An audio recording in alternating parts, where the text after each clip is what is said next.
उपस्थित सम्पूर्ण भद्रजन एवं महिला वृन्दप्रति म जोगेन दर्नालको हार्दिक अभिवादन र स्वागत सहित यस समारोहमा यहाँको उपस्थितिलाई संज्ञानमा लिँदछु। भनिन्छ जीवनका धेरैवटा व्यवस्थाले तय गरेको हुन्छन् भन्छ। त्यस्तै यो केही अबेर गरी आउनुको एउटा व्यवस्था, यो व्यवस्थाको कारणले गर्दाखेरि केही विलम्ब हुन गएकोमा म सर्वप्रथम यहाँहरूबाट क्षमा चाहन्छु। आज हामी त्यो पुण्य समारोहमा उपस्थित छौँ जसको सर्जक हुनुहुन्छ श्रद्धेय स्वनामधन्य श्रद्धेय श्री धनहाङ सुब्बा। उहाँले आफ्नो 24 वर्षको उमेरमा पहिलो कृति निबन्ध सङ्ग्रह आजभन्दा 70 वर्ष अगाडि 60 को दशकमा प्रकाशन गरिसक्नु भएपछि मुद्रित प्रमाण अनुसार उहाँको यस 85औं वर्षगाँठ जीवनकालको यो उमेरमा पनि अति नै सक्रिय र सुव्यवस्थित हुनुभई अझै पनि सिर्जना हामीहरू माझमा प्रदान गरिरहनु भएको छ। उहाँको त्यसै कृति विश्व नै बिसन्चो भएको समयमा पनि उहाँले सक्रिय सिर्जनामा लागि पर्नुभई दिनुभएको यो अमूल्य उपहारको आज लोकार्पण समारोहमा हामी यहाँ उपस्थित छौँ। यहाँहरूले उपस्थिति दिनुभएर त्यस समारोहलाई उच्चता प्रदान गर्नुभएको छ र समयलाई ख्यालमा राखेर हामी सोझै यस समारोहलाई अतिरिक्त उचाइ प्रदान गर्नुहुन उपस्थित हुनुभएका टाढा नजिकबाट हुनुभएका मेरा अग्रज सर्जक सर्वश्रद्धेय भद्रजन र महिला वृन्दप्रति यस कार्यक्रमलाई सुसञ्चालन गर्न हेतु म मञ्चमा निम्ताइरहेको छु। सर्वप्रथम आजको समारोहको अध्यक्षा श्रद्धेय सुश्री मोनिका मुखिया, उहाँ आजको समारोहमा अध्यक्षता प्रदान गरिरहनु भएको छ। मुख्य अतिथि श्रद्धेय श्री लोक थापा, यहाँलाई पनि आसन ग्रहण गरिदिनु हुन अनुरोध गर्दछौँ। अतिथिहरूमा हुनुहुन्छ श्रद्धेय श्री हस्त नेसाली,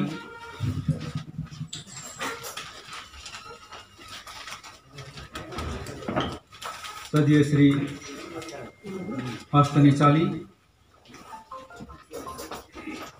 श्रद्धेय श्री सर्जक महोदय मनप्रसाद सुब्बा, यहाँलाई पनि आफ्नो आसन ग्रहण गरिदिनु हुन हार्दिक अनुरोध गर्दछौँ। श्रद्धेय श्रीमती मञ्जुला तामाङ सुब्बा, यहाँलाई पनि यस आसन ग्रहण गरिदिनु हुन अनुरोध गर्दै अनि आजका उत्सव पुरुष श्रद्धेय श्री धनाङ सुब्बा, आदि खोला सिर्जनाका लेखक, यहाँलाई पनि आफ्नो स्थान ग्रहण गरिदिन हार्दिक अनुरोध गर्दछु। अलिकति साइडमा सारौँ। समारोहलाई विधिवत आरम्भ गर्न हामीले त्यो दिव्य साक्षीको जरुरत पर्दछ जसको प्रतिरूपमा हामी दीपक प्रज्वलन गरी अग्निलाई साक्षी राखी यस समारोहलाई आरम्भ गरिरहेका छौँ। र दीपक प्रज्वलन वन्दनामा म आग्रह गर्दछु पण्डित मोतीलाल शर्मा, अनि उहाँको यस वन्दनापछि हामी मञ्चमा आसन ग्रहण गर्नुभएका मान्यजनहरूबाट दीपक प्रज्वलन गर्नेछौँ।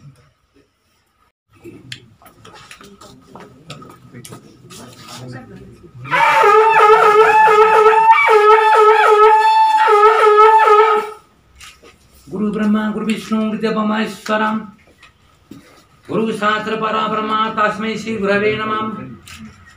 अखंडमलाकारं व्याप्तं तरातरं तद्वतं दर्शितेन तस्मै श्री गुरवे नमः। श्री परमात्मे नमः। परमात्मेश्वरमात्मे नमः। श्री गणेशाय नमः। श्री सरस्वत्यै नमः। श्री वेद पुरुषाय नमः। गणनाथं सरस्वतीं रविशुक्र बृहस्पतिना पंचमेश देवानि प्रभासाते अथानुमकस्वतं मिके त्वयि कामसो पवित्रं चित्तग्नप्रतपते समत्वंसेत्रसो अन्तेषु भूं देवस्य त्वं सवितो प्रसविस्विनोर्भं पुरुषासाभ्याम्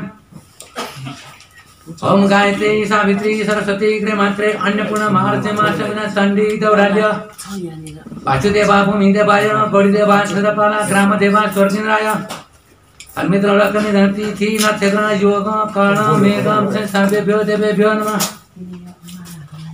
ओम सलिन सभेरा देखते गुलाबी हर उसे देरा यो जीवन लिंच नया शरीर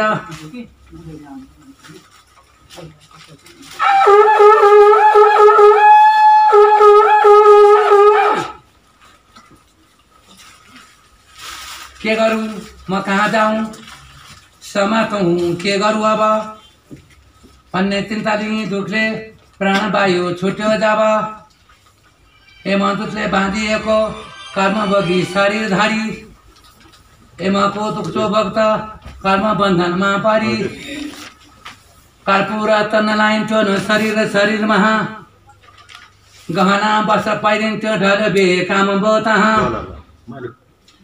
छुने अयोग्य डर लाग्दो देख्दा प्राण गयो जब छिटै निकाल्छन् घरबाट बन्धु वर्ग छुट्टी सब राखी चित्तमा देह भस्म गर्छन् छिडैमा अथवा गीतका गोरु खान्छन् सब गयो रहा बत्तीमा बिती जाउन फेरि त्यो देखिने कहाँ ब्रह्मा मुरारी त्रिपन्थकारी भानु शशि सुतोपदस्थ गुरु स शुक्र शनि राहु केतवा कुर्वन्ति सर्वे म सर्वकालं ब्रह्मा मुरारी त्रिपन्थकारी भानु शशि सुतोपदस्थ गुरु स शुक्र शनि राहु केतवा सर्वे ग्रह शांति करा भवन्तु।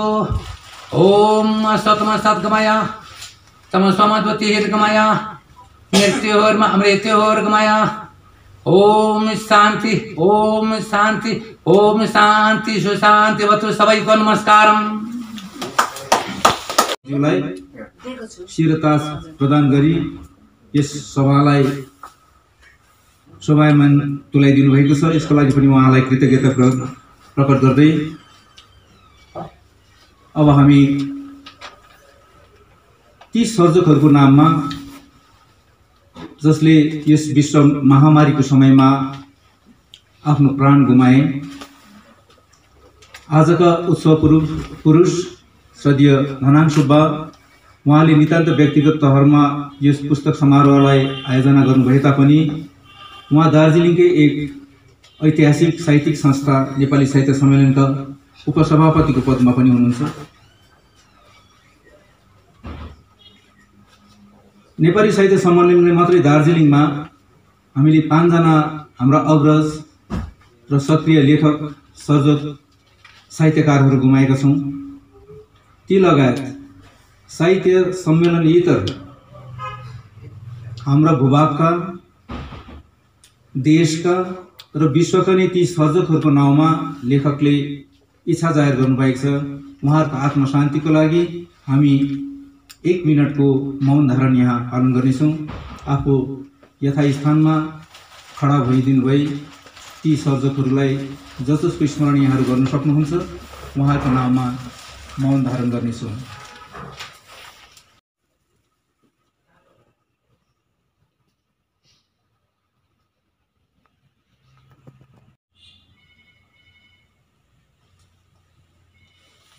धन्यवाद। अनि हाम्रा मुख्य अतिथि क्रमैसँग उहाँको स्थानको क्रमअनुसार श्रद्धेय श्री लोक थापा, श्रद्धेय श्री अस्तने चाली, श्रद्धेय श्री मनप्रसाद सुब्बा,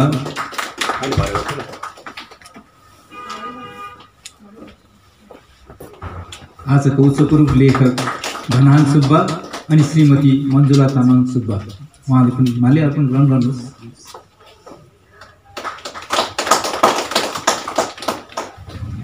र सबैलाई समारोहको औपचारिक यो आदर प्रकट गरिसकेपछि म लेखकको परिचय राखिदिनु हुन श्रद्धेय श्री हरिनाले प्रति आग्रह गर्दछु।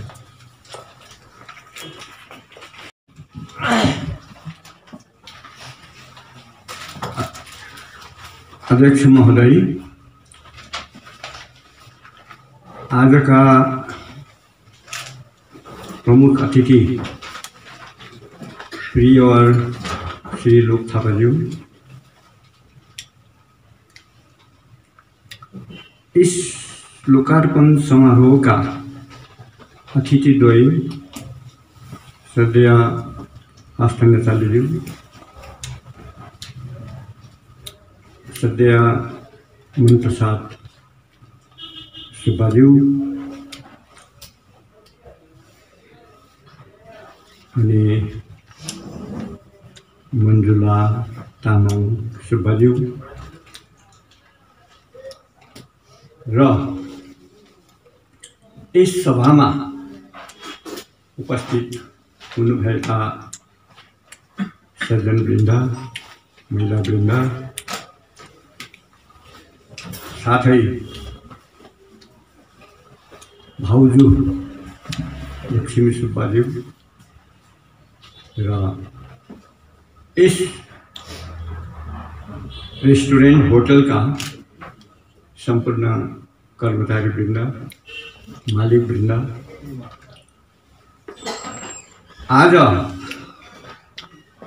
हामीहरू यहाँ एउटा शुभ कार्यको निम्ति भेला भएका छौँ। यसपल्टको वर्ष मैले भनिरहनु पर्दैन, सारा विश्व नै एउटा बिमारी अवस्थामा छ। हामीले धेरै हाम्रा स्वर्गीय साथीभाइहरू गुमायौँ। हामीलाई मनमा चिन्ता छ, हामीलाई मनमा नराम्रो लागिरहेको छ। यति हुँदाहुँदै पनि हामी सधैँभरि दुःखमा नबाँचौँ, सुखमा पनि बाँच्नुपर्छ भन्ने हामीले इच्छा राखेर यसपल्ट हाम्रा वरिष्ठ साहित्यकार, कथाकार, संस्कृतिविद श्री धनहाङ सुब्बाज्यूको पुस्तक कथा संग्रह आँधी खोलाको विमोचन लोकार्पण कार्यक्रम यहाँ राखेका छौँ। यो पुस्तक तपाईहरुले अहिले पछिबाट पाउनुहुनेछ। र अर्को कुरो के भनेदेखि म यहाँ उभिएको परिचय दिनको निमित्त त हुँदै हो, साथसाथै यो प्रकाशन पाइका प्रकाशनबाट भएको हुनाले त्यसको तर्फबाट पनि यहाँहरू सबैलाई हार्दिक अभिनन्दन म जनाउन चाहन्छु। र यहाँहरूको उपस्थितिको धेरै महत्त्व छ र त्यो महत्त्वलाई यहाँ आत्मसम्मान गर्दै श्रद्धा गर्दै म परिचय छोटकरीमा राखौँ। धनहाङ सुब्बाको परिचय राख्नु पनि सोच्यौँ भनेदेखि पर्दैन। उहाँलाई नचिन्ने, उहाँको कर्म, उहाँको सेवालाई नचिन्ने हाम्रो नेपाली संसारमा कमै छन्। अघिका हाम्रो अग्रजहरू पनि थिए, हामी वर्तमान समकालीनमा पनि र आउँदो भविष्यका पिँढीहरू समेतलाई उहाँको परिचय प्राय हाम्रो नेपाली संसारमा, हामी दार्जिलिङमा मात्र होइन, जहाँ हामी नेपाली छौँ सारा विश्वमा नेपालको कुरै छोडौँ, युकेको कुरै छोडौँ, भुटान, पश्चिम, पूर्व समस्त ठाउँमा जहाँ नेपालीहरू छन् उहाँको परिचय उहाँलाई विदित छ। यति हुँदाहुँदै पनि यो अनिवार्यता र म यो छोटकरीमा सानो निर्वाह मात्रै गर्न लागिरहेको छु। त धनानु सुब्बालाई हामी हाम्रो माझमा यतिका वर्षसम्म हामी देखिरहेका छौँ। हामीलाई साह्रै हर्ष लाग्छ र उहाँको जन्म 4 अगस्त 1935 सालमा भएको हामीलाई थाहा लाग्छ र उहाँको स्वनाम धन्य मातापिताहरूको नाम तपाईँलाई याद हुनुपर्ने रत्नघोष सुब्बा लिम्बू र उहाँका ममतामयी आमा हरकहाङ सुब्बाको कान्छो छोरोको रूपमा उहाँ हामीहरू माझ हुनुहुन्छ र उहाँले यसरी आफ्नो गाउँको स्कुल, त्यति बेला स्कट मिसनहरू भन्थे, मिसनरीहरू स्कुल चलाउँथे। अहिले त्यो धेरै टाढा भइसकेका छन्। त्यति बेला पाद्री साहबहरू गाउँमा घुम्थे, कमानमा घुम्थे, स्कुलहरू हेर्थे। हामीले थाहा पाउँदाखेरि डङ्कन साहबले हामीलाई छुट्टी दिन्थे आएर। त्यस्तै स्कट मिसन पाद्रीहरूको स्कुलमा पढ्नुभयो गाउँमा। त्यसपछि त्यहाँ सकेपछि उहाँ दार्जिलिङ सहरको टन्बुल हाई स्कुलमा पढ्नुभयो। त्यहाँसम्म उहाँले पढेर, त्यहाँदेखि पढेर 1952 सालमा उहाँले म्याट्रिक पास गरेको, 10औं क्लास पास गरेको हामीलाई थाहा छ। र 10औं क्लास पास गरेपछि पनि अब उमेरै त्यस्तो हुन्छ, घरबाट पढ्नु भने पनि उहाँले पढ्ने इच्छा राख्नु भएन, किनभने उमेरकै कारण हो त्यो। र बाहिर जाउँ घुमौँ भन्ने पनि हुन्छ। र हाम्रो गोर्खालीहरूमा, हाम्रो नेपाली ब्लडमा चाहिँ एउटा के छ भनेदेखि पल्टन भनेपछि हामी निकै रुचाउँछौँ। हामीलाई सानैदेखि इम्प्रेसन हुन्छ, किनभनेदेखि हामी प्रत्येकको घरमा, यहाँ हामी जति पनि छौँ प्रत्येकको घरमै कोही न कोही पल्टने छन्। मेरो बाबु पल्टने, काकै पल्टने, यस्तै हामी सबैको पल्टने त्यो एउटा आउँछ। र त्यसरी नै उहाँ पनि 52 सालमा नै मलायको भर्तीमा लागेर आफ्नो जीवनलाई मलायतिर लानुभयो र उहाँ आफ्नो कर्म जीवनमा व्यस्त हुनुभयो। र यो झन्डै उहाँको 24-25 वर्ष सेवा गर्नुभयो त्यो मलायको ब्रिटिस जुन पल्टन छ त्यसमा। र त्यसपछि उहाँ आकाशतिर लाग्नुभयो। र यसरी आफ्नो जीवनको यात्राहरूमा हिँड्दै जाँदा उहाँलाई हामी देख्छौँ कि 1969 सालमा 1905 र 9 सालमा उहाँको विवाह भएको हामी चाल पाउँछौँ भाउजू लता सुब्बासँग। त्यसपछि उहाँ आफ्नो कर्मजीवनमा व्यस्त हुनुहुन्छ। कर्मजीवनमा व्यस्त हुँदै साथसाथै साहित्यमा पनि उहाँले सेवा गर्दै आउनुभएको हामी देख्छौँ। र पछिबाट फेरि हामी उहाँको जीवनमा अर्को भाउजू पनि देख्छौँ र हामीहरूको माझ अहिले आउनुहुन्छ। म उहाँलाई नमन गर्छु, श्रद्धा गर्छु। हामीहरू समक्ष अहिले उपस्थित भइदिनु भएको छ। यो खुसीको कुरो हो हाम्रो लागि। हामीलाई आशीर्वाद दिनुपर्छ प्रत्येक कुरोमा, प्रत्येक कर्महरूमा। हामी जति पनि अनुजहरू छौँ उहाँहरूको हामीलाई आशीर्वाद चाहिन्छ। र यसरी उहाँले आफ्नो जीवनलाई अवकाशपछि पनि उहाँले ब्रिटिस सरकारको विभिन्न ओहदामा काम गरेर नेपालमा धेरै बिताउनुभयो। धेरै समय आफ्नो खर्च गर्नुभयो र यसरी अहिले त्यहाँबाट पनि अवकाश लिएर हामीहरू समक्ष छौँ हुनुहुन्छ। र यो भयो उहाँको संक्षिप्त यात्रा आफ्नो जीवनको। र म अब तपाईहरुलाई उहाँको सेवा भन्नाले पनि विशेष साहित्यको सेवा जसलाई आज हामीलाई यहाँ उभ्याएका छन् त्यो विषयमा छोटकरीमा यहाँहरूलाई सम्झना गरौँ भन्ने लाग्यो। उहाँले मलाई लाग्छ 1957 सालमा सायद प्रथमपल्ट होला उहाँले अहिले आफ्नो आत्मस्वीकृति राख्नु हुँदैन रहेछ पछिबाट, तर मेरो अनुमान हुनसक्छ तिर उहाँले प्रथम आफ्नो कलम चलाउनु भएको हो कि भन्ने लाग्छ। जुन बेला हामी स्कुलमा पढ्दै थियौँ, म मिरिक हाई स्कुलको छात्र थिएँ, हामीलाई धेरै मिरिक स्कुलको छात्रहरू छौँ यहाँ।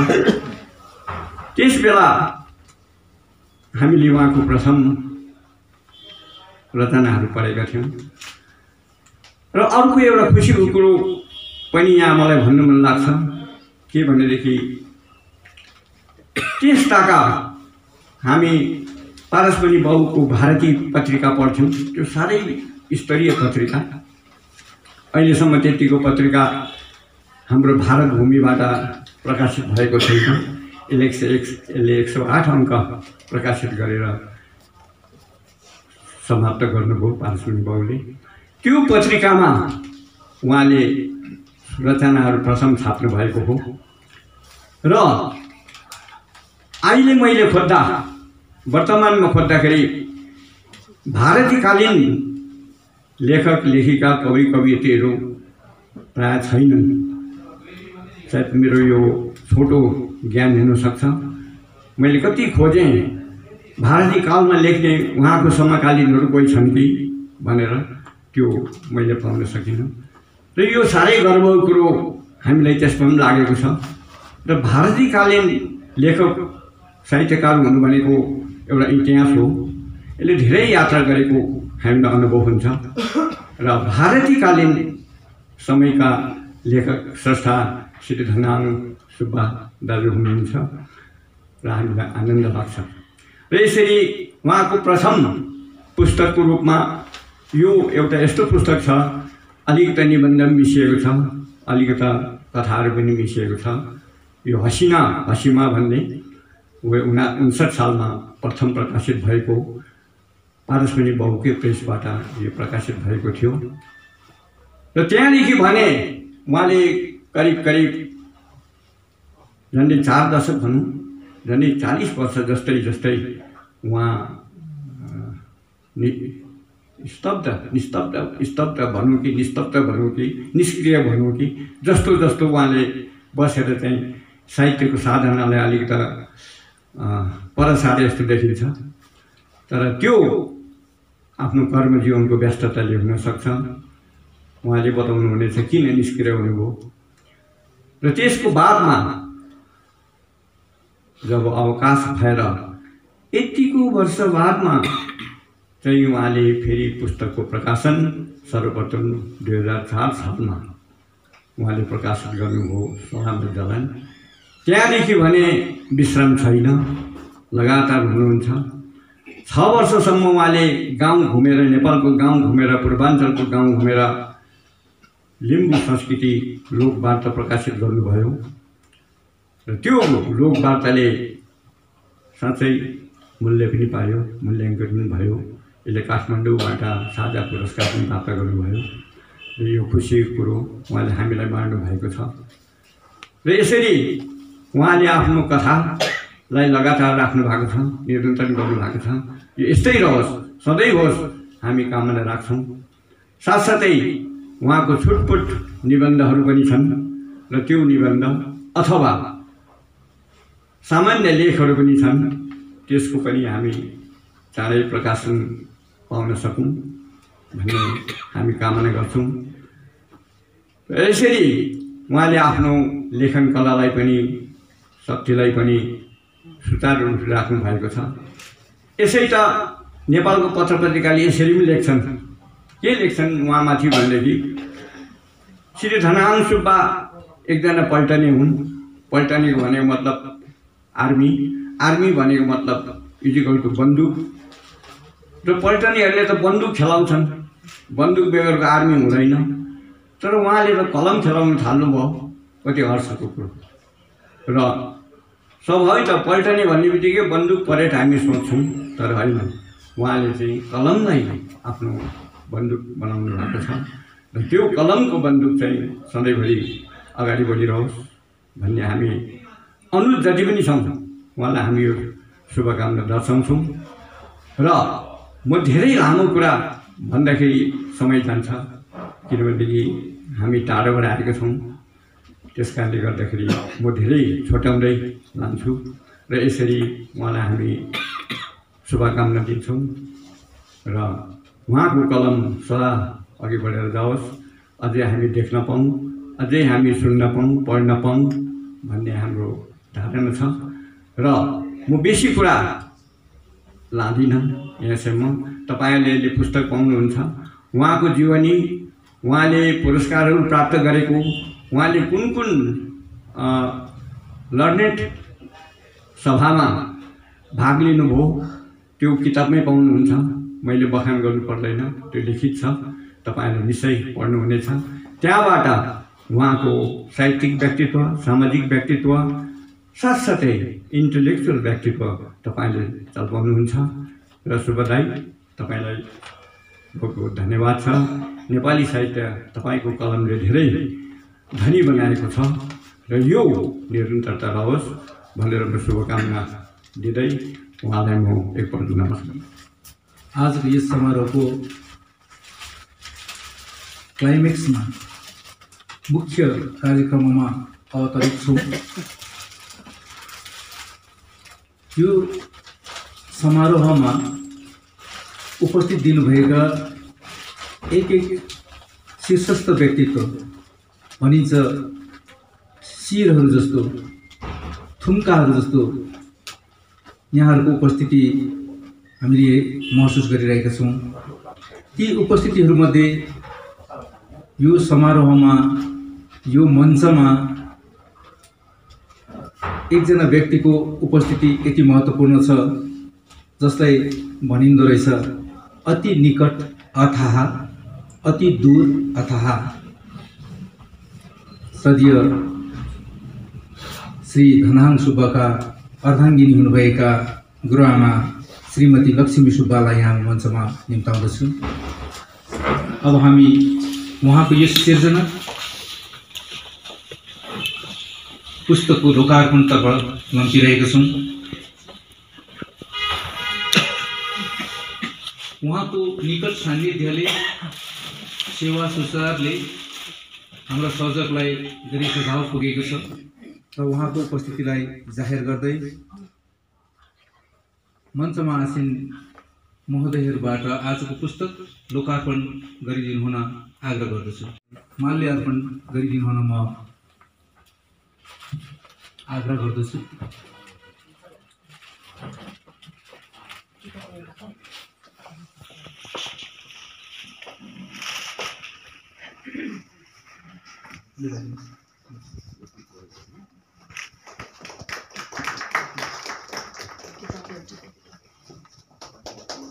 अब हामी यस पुस्तकको लोकार्पण भइसकेको घोषणा गरिदिनु हुन। आज दिनाङ्क 12 डिसेम्बर 2020 को दिन धनहाङ सुब्बा आदि खोला कथा सङ्ग्रहको औपचारिक रूपले लोकार्पण भयो भने म घोषणा गर्दछु। हामीले भन्यौँ कहिले मलामीमा, कहिले कहिले शोकसभाहरूमा उपस्थित भयो। आज यस कार्यक्रमको लोकार्पण कार्यक्रममा गराइदिनु हुने सुगन्ध दिनुभएको उहाँको कृतिमाथि आफ्नो वक्तव्य पेश गर्न श्रद्धेय श्री लोक थापा र आग्रह गर्दछु। साथसाथै र सर्जकप्रति पनि किताबका सर्जक श्रद्धेय श्रीमान धनहाङ सुब्बा र उहाँका श्रीमतीलाई म बधाई दिन चाहन्छु।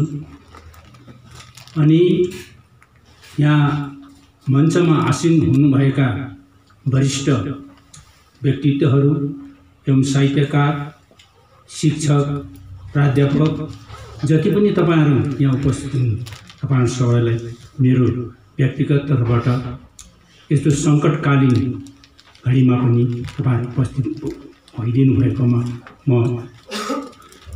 धन्यवाद दिन चाहन्छु र लेखक महोदयको विषयमा हाम्रा मित्रवर श्रीमान हरिनालीज्यूले तपाईहरुलाई सबै बताइदिनु भयो र मेरो भन्नुपर्ने त्यहाँ कुरा केही पनि छैन। र आँधी खोला फेरि आँधी खोला तर्दैनन् यसको हो र त्यो आँधी खोला मात्रै त्यहाँ भएको छ र यो सुहाउँदो शीर्षक हो आँधी, यो आँधी हाफ र यो आँधी यो चाहिँ आँधी बेरी भनिन्छ होला र बडा ऐतिहासिक छ। मलाई मेरो व्यक्तिगत तर्फबाट साह्रै राम्रो लाग्यो र मैले भन्नुपर्ने कुरा त थुप्रै छ र यहाँ यो पुस्तकको विषयमा नै मैले केही आफ्नो विचारहरू प्रकट गर्नुपर्ने भएको कारणले गर्दाखेरि म त्यो सबै कुराहरू यहाँ राख्न चाहन्न। किनभनेदेखि हामीलाई समय छैन। अर्को कुरो हामी बेसी अचेल फोनमा बोल्छौँ, बाहिर बोल्दैनौँ र बेसी बोल्दा थाक्छ र भन्ने कुराहरू सबै यिनै छ। तपाईहरुले पुस्तक हेर्नुहोस्, उहाँको कथा कुन कुन कस्तो किसिमको छ त्यो मैले आफ्नो तर्फबाट राखेको छु र अब यो त आलोचना पनि होइन, यो मूल्याङ्कन पनि होइन, यो चाहिँ मेरो आफ्नो विचार, मेरो व्यक्तिगत विचार मात्रै राखेको र उहाँको जुन चाहिँ यो कथा सङ्कलन छ त्यो चाहिँ यहाँ टेबलमा राखेको फुलदानी जस्तो र यो पाठकहरूले आफ्नो आफ्नो दृष्टिकोणले हेर्न सक्छ। र एक दुईवटा कुरा चाहिँ म राख्न चाहन्छु र कृपया तपाईहरुबाट पर्मिसन होला भन्ने म आशा राख्छु र म यसो पढ्दिनँ। पुस्तकको विमोचन हुने कुरामा उहाँले मलाई फोनद्वारा सम्पर्क राख्नुभयो र मेरो एउटा आँखा अलिकति क्याप्टेड भएको कारणले गर्दाखेरि अहिले अपरेसन गर्नुपर्ने थियो र त्यसलाई मैले थन्काएर चाहिँ होइन म त्यो दिन चाहिँ उपस्थित हुनु पर्नेछ भन्ने हेतुले म आज यहाँ उपस्थित भएँ। लेखकको साहित्यिक रुचि र फौजी जीवनको विषयमा अघि हाम्रा मित्रवर हरेनज्यूले तपाईहरुले राख्नु बहुत कम्ती हाम्रो साहित्यमा यस्ता कुराहरू छ। प्राय हाम्रा मानिसहरू धेरै जस्तो फौजमा छन् पहिलेदेखि, तर उहाँहरूले कसरी त्यो जीवन बिताउनु हो, के अनुभव गर्नुभयो, त्यहाँबाट के चाहिँ उहाँहरूले लाभ प्राप्त गर्नुभयो अनि हाम्रो समाजले कस्तो किसिमको प्रभाव पर्यो, यो सब कुराहरू चाहिँ सबैले लेखेका छैन र उहाँलाई म मेरो व्यक्तिगत तर्फबाट बधाई दिन चाहन्छु। उहाँ रणवीर पनि हुनुहुन्छ, कलमवीर पनि हुनुहुन्छ र उहाँलाई अब पल्टनमा बसेर साहित्यसँग सम्बन्ध कसरी रह्यो त भन्ने कुरा मैले देख्दाखेरि के छ भने उहाँ पल्टनमा क्लरिकल वर्कमा हुनुहुन्थ्यो। त्यो कारणले गर्दाखेरि अब क्लर्क भएपछि त केही न केही लेख्नु पर्यो, त्यसले गर्दाखेरि उहाँलाई त्यो साहित्य लेखनले पछि लागिबस्यो, छोड्नु सक्नु भएन उहाँले। त यो गुण स्कुल र कलेजको शिक्षकहरूमा पनि हुन्छ है। साहित्य र शिक्षाको सम्बन्ध घनिष्ठ छ। यसकारण हाम्रो समाजमा अधिकतर साहित्यकारहरू प्राय शिक्षक नै छन्, कम्ती छन् अरू भाग र यो पनि उहाँमा हामी पाउँछौँ र उहाँलाई अब अर्को कुरा छ हाम्रो नेपाली साहित्यमा शारदा कालदेखि विशेष आधुनिक कथाको हामी आरम्भ भएको पाउँछौँ। यो तपाईँहरूलाई यादै छ। र उहाँ मित्रहरूले भन्नुभयो जस्तो भारती पत्रिकादेखि उहाँ आउनुभएको। साँच्चै उहाँको हाँसीमा पहिला मैले त हँसिना भनेर उ गरेँ र पछि राम्रो यसरी हँसिनाको त हँसीमा त्यो के हो त। र त्यो पुस्तक मैले त्यति बेला पढेको थिएँ जति बेला म क्लास 9 पढ्थेँ। क्लास 9 को छात्र हुँदाखेरि त्यो किताब पढेको थिएँ। र त्यति बेला चाहिँ धनाङ सुब्बा र हाँसीमा भन्ने मात्रै उहाँको फोटो देखेँ। त्यति बेला खुब मलाई मन परेको। त्यति बेलादेखि नै उहाँको लेखप्रति मलाई रुचि लागेको मैले पाएँ। अब नेपाली कथाहरूको विषयमा त मैले भनिरहेँ, मैले समय छैन। र हाम्रो नेपाली कथामा यो छोटो कथा लेख्ने परम्परा पश्चिम मुलुकबाट हामीले प्रभाव भएको पाउँछौँ। यो हाम्रो आफ्नो पुट्यो होइन, यो चाहिँ विशेष पश्चिमी साहित्यबाट नै प्रभावित भएको कुरा हो। र छोटो कथाको विशेषता विषयमा त अब कथा कुसुम जुन चाहिँ नेपाली साहित्य सम्मेलनले 1995 विक्रम सम्वत 1995 जुन चाहिँ निकाल्नु हो, त्यसमा श्री सूर्यबिन भिवालीले छोटो कथा कस्तो हुन्छ त्यो विषयमा पुरा राम्रो प्रकारले उहाँले लेख्नु। र मेरो एउटा आग्रह के छ भने हामी लेखकले अरूको पुस्तक पनि पढ्नुपर्छ है। मेरो गोरुको 12 टका हुन्छ नत्र वरपर के हुँदैछ, कस्तो मोड लिँदैछ, त्यो सब हामीले ध्यान राखेर गर्नु। र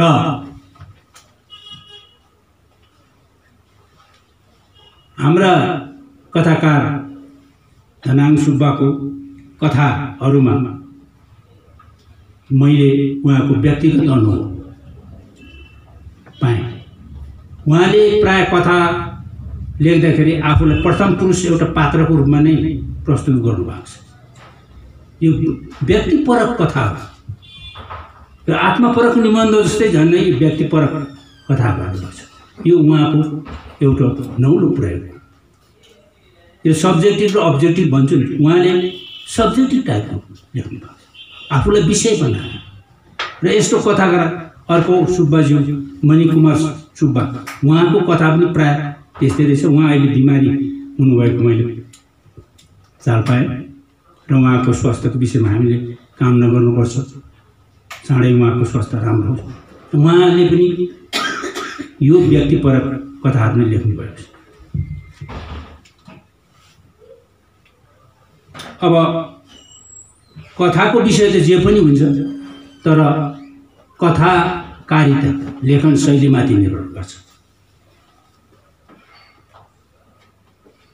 र उहाँको पुस्तक कथा सङ्कलनको नामकरण जुन चाहिँ फेरि आधी खोला तर्दैन, मलाई उचित लागेको कुरा तपाईँहरूलाई मैले भने। र कथाको माध्यम कथाकारले विदेशतिर पनि नेपाली भाषी गोर्खाली जाति, हामीले एउटा कुरा यो एकदम स्पष्ट हुनुपर्छ, हामी लेख्दाखेरि स्पष्ट छुट्याएर लेख्नु, नेपाली भाषी गोर्खाली जाति।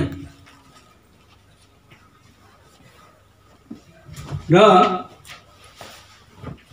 विभिन्न अवस्थामा जीवन गुजरान गरिरहेछन्, कसरी अन्य जातिसित हेलमेल गरी आफ्नो अस्तित्वको निम्ति सङ्घर्षरत हुनुपर्छ भन्ने सन्देश दिनुभएको छ उहाँले कथाहरू।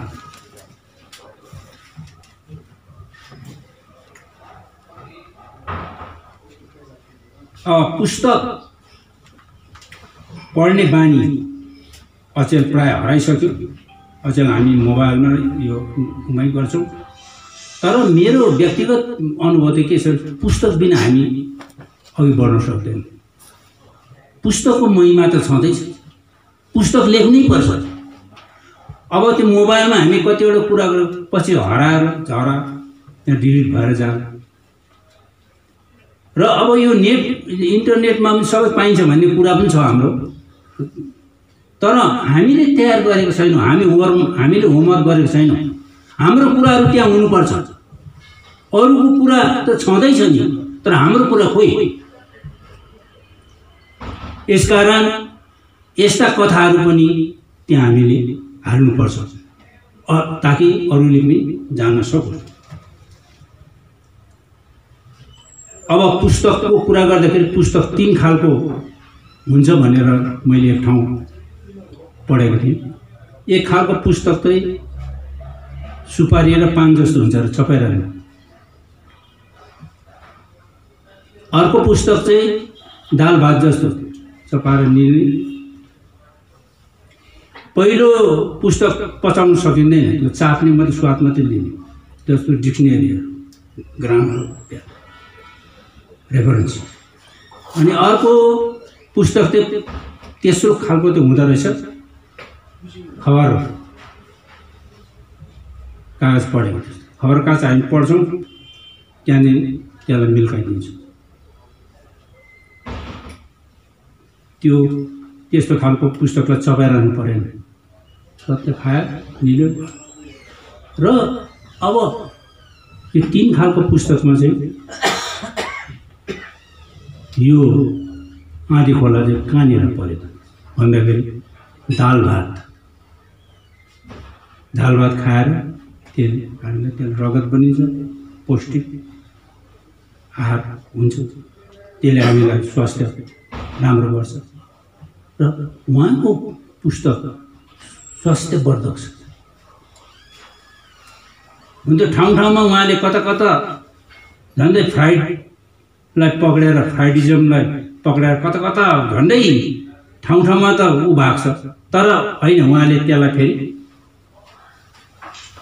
सम्हालेर। जस्तो नेपाली साहित्यमा फ्राइडिजम कोइरालाले, विशेष प्रसाद कोइरालाले एप्लाई गरेपछि अरूले पनि थाले नि त। र 2007 साल भन्ने किताबमा लभको धुनमा त्यहाँ छ। त्यस्तै प्रकार तारानाथ शर्माको छाल, यो पढिसक्ने किताब छैन। त्यो फ्राइडिजम भएन, फ्राइडले त्यसो भनेको छैन। यो कुराहरू हामी राम्रो बुझ्नुपर्छ, अरूको अनुकरण गरेर हुँदैन। र उहाँको पुस्तकमा अनुकरण छैन।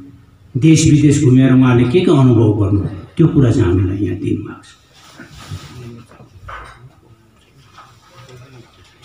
समयको अभावले गर्दा सबै कुराहरू म राख्न सक्दिनँ। र अन्त्यमा साहित्यले आफ्नो धर्म छोड्नु हुँदैन। साहित्यको धर्म चाहिँ के हो त? पण्डित धनीराज शर्माले आफ्नो कवितामा लेख्नुभएको थियो, अति सुन्दर मानव जीवन अझ सुन्दर पार्नु कसो गरी हो, गरी काव्य र सपान अरे गर मानव जीवन साथ। र आचार्य मोहम्मदले काव्यको उद्देश्य बताएछन् 4टा: यश, धन प्राप्ति, यश प्राप्ति, रोग निवारण र आनन्द प्राप्ति। अब यो आँधी खोलाले यश र धन प्राप्तिको निम्ति उहाँले गर्नुभयो। होला यसमा रोग निवारणको अवश्य होला, उहाँ मानसिक रोग हो। अनि उहाँलाई आनन्द, त्यो ब्रह्मानन्द, जुन आनन्द हामी भौतिक रूपमा प्राप्त गर्न सक्दैनौँ, साहित्य काव्यमा त्यो आनन्द हामी प्राप्त गर्छौँ। त्यसको निम्ति हामीले लेख्छौँ, पैसा कमाउनु र नाम फैलाउनु होइन। र हाम्रो धर्म त्यो हो। गीतामा पनि भनेको छ नि, कर्म गरेर फलको आशा नराख। तर कर्मै नगरी फलको आशा राख्नेहरूको सङ्ख्या बेसी छ। यो दुर्भाग्य, यसो गर्नु हुँदैन भन्ने कुरा चाहिँ उहाँले प्रमाण सिद्ध गरेर त्यो पुस्तकमा देखाउनु भएको छ।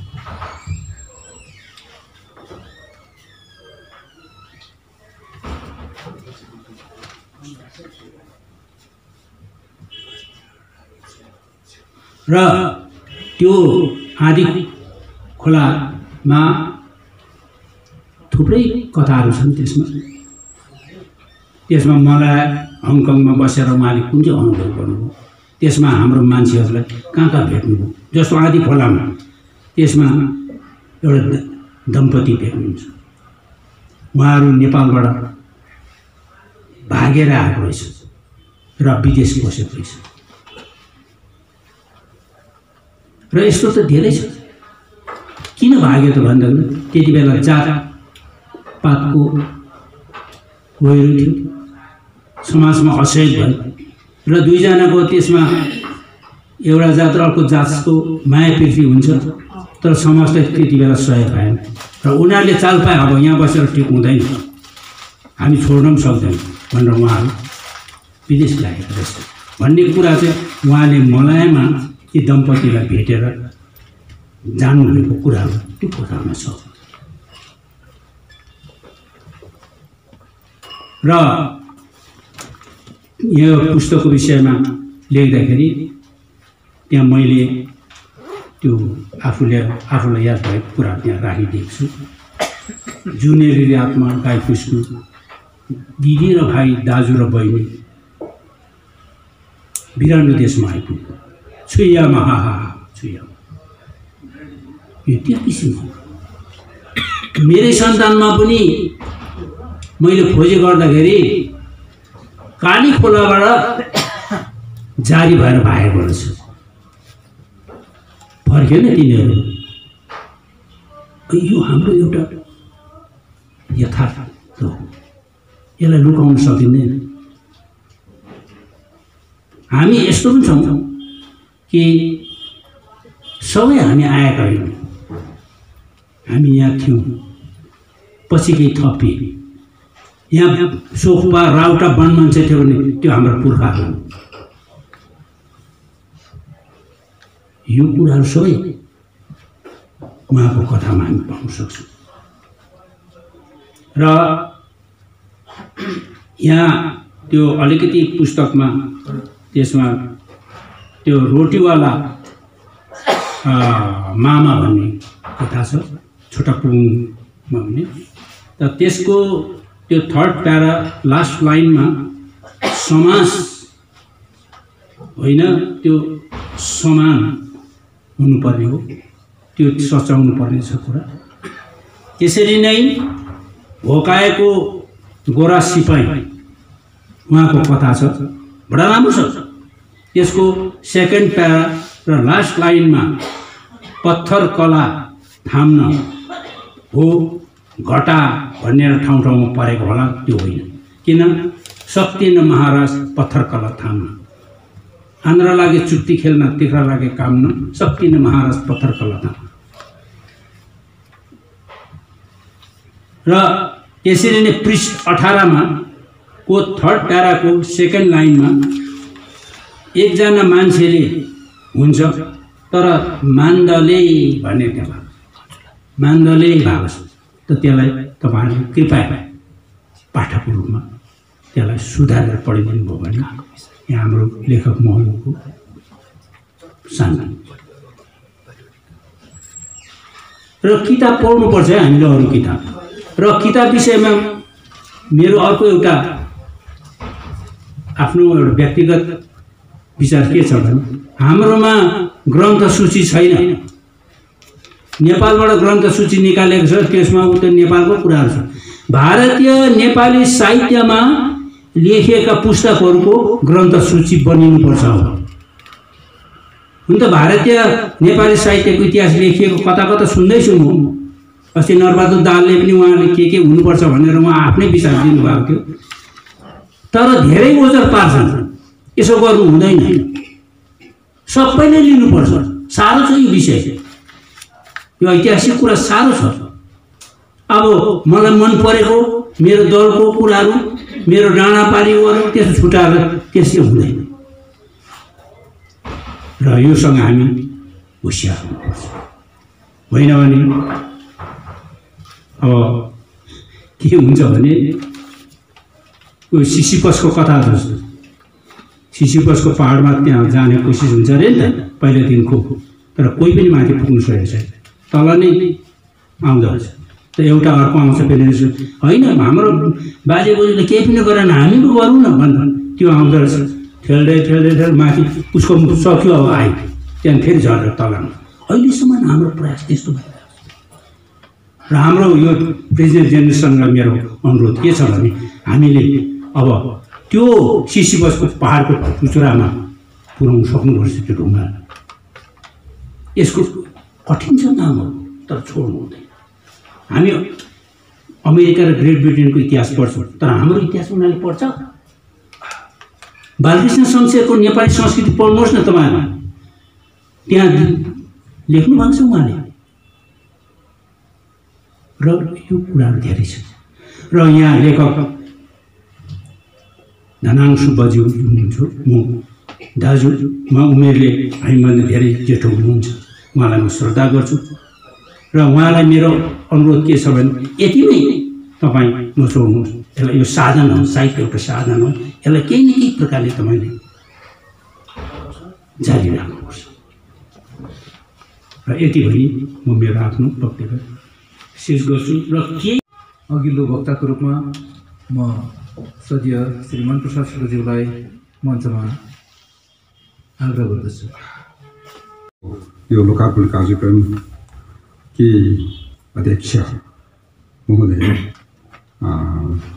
मनिका मुखियाजी, प्रमुख अतिथि दाजु लोक थापा, साथै मञ्चमा आसीन सबै श्रद्धेयहरू, विशेष दाइ धनाङ सुब्बा कृतिकार अनि उहाँकी धर्मपत्नी र यहाँ श्रोता दीर्घामा बस्नुभएका सबै श्रद्धेयहरू, प्रियहरू र आज यो जुन चाहिँ आँधी र यसरी आँधी खोला कृतिको यहाँ लोकार्पण भइरहेको छ, यो धेरै लामो अन्तरालपछि एउटा राम्रो कार्यक्रम यहाँ आयोजन भइरहेको छ। त मलाई 3 दिन अघि मात्र उहाँले फोन गरिकन लो तिमी आइदिनुपर्छ, म किताब पठाउँछु, किताब पनि हेर्नु भनेपछि उहाँबाट मैले किताब पनि पाएँ 3 दिन अघि। मैले त्यो किताब सरस्वती हेरेँ हिजो मात्र, त्यो आफ्नो कतिपय व्यस्तताले गर्दाखेरि त्यसमा धेरै समय दिन सकिनँ। मैले 13वटा कथाको त्यहाँनिर सङ्कलन रहेछ। 13वटा कथामध्ये मैले 12वटा कथा चाहिँ मोटामोटी पढेँ र अन्तिम कथा मैले पढ्न पाइनँ, भ्याइनँ भनौँ। अनि धनाङ सुब्बा यो 85औं उहाँको उमेरको 85औं भन्ज्याङ पार गरेर पनि अझै यतिकै सृजनरत रहनुभएको छ र उहाँबाट हामी सबै प्रेरित छौँ। म त प्रेरित छु बाँकी कुरा, यो उमेरमा पनि म यति सक्रिय, यति सृजनशील रहनुभएको छ र यो प्रेरणा उहाँबाट पाइरहँ सधैँ। मैले अब उहाँका ती रचनाहरू पढ्दाखेरि यसो हेरेँ, कथा भन्नु कि संस्मरण भन्नु उहाँको थियो र कथा र संस्मरणको बिचमा त्यो त्यसको विभेद रेखा कहाँनिर छ, कति छ, त्यसको डिमार्केसन चाहिँ के हो, यो छुट्याउनु गाह्रो हुन्छ। किनकि संस्मरण प्राय कथा जस्तै हुन्छ। संस्मरणलाई जब कथाको रूपमा भनिन्छ भनेदेखि त्यो कथा हुन्छ र संस्मरणलाई संस्मरणकै रूपमा प्रस्तुत गरियो भनेदेखि त्यो संस्मरण मात्र पनि हुन्छ। र उहाँले कथा भनेर हामीलाई यो दिनुभएको छ, ती 13वटा ती रचनाहरू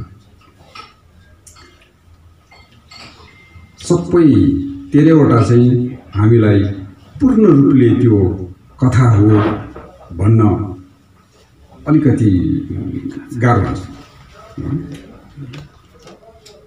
संस्मरणात्मक कथा हामी त्यसलाई भन्न सक्छौँ, कतिलाई कथात्मक संस्मरण पनि भन्न सक्नुहुला।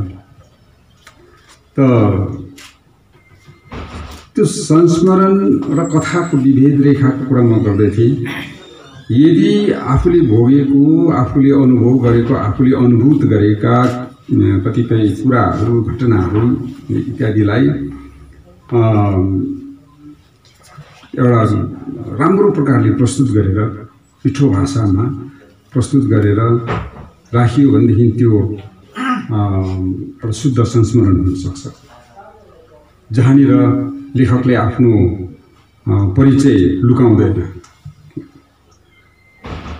तर त्यही संस्मरणलाई कथाको रूपमा प्रस्तुत गर्दाखेरि लेखकले आफ्नो व्यक्तिगत जुन परिचय छ त्यो परिचयमा अलिकति पर्दा लाउँछ, छाया पार्छ र लेखक स्वयं नभएर अरू कुनै व्यक्ति, अरू कुनै पात्रा हुनसक्छ। त्यो यसरी आफ्नै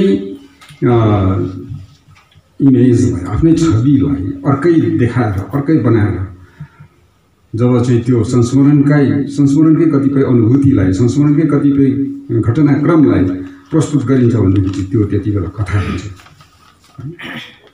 त यहाँनिर यी 13वटा जो रचनाहरू यहाँ हामी पाउँछौँ यो पुस्तकभित्र,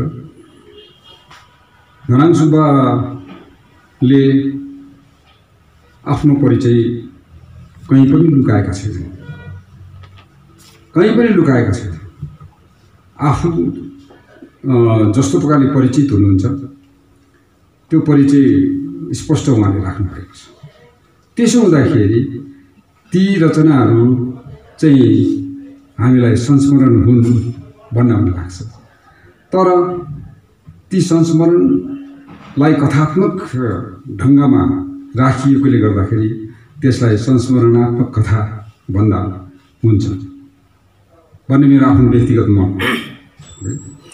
अनि पछिल्ला केही कथाहरू, पछिल्ला केही जुन रचनाहरू छन् ती रचनाहरूमा चाहिँ पूर्णतया त्यो कथाकै रूप त्यसले लिएको छ।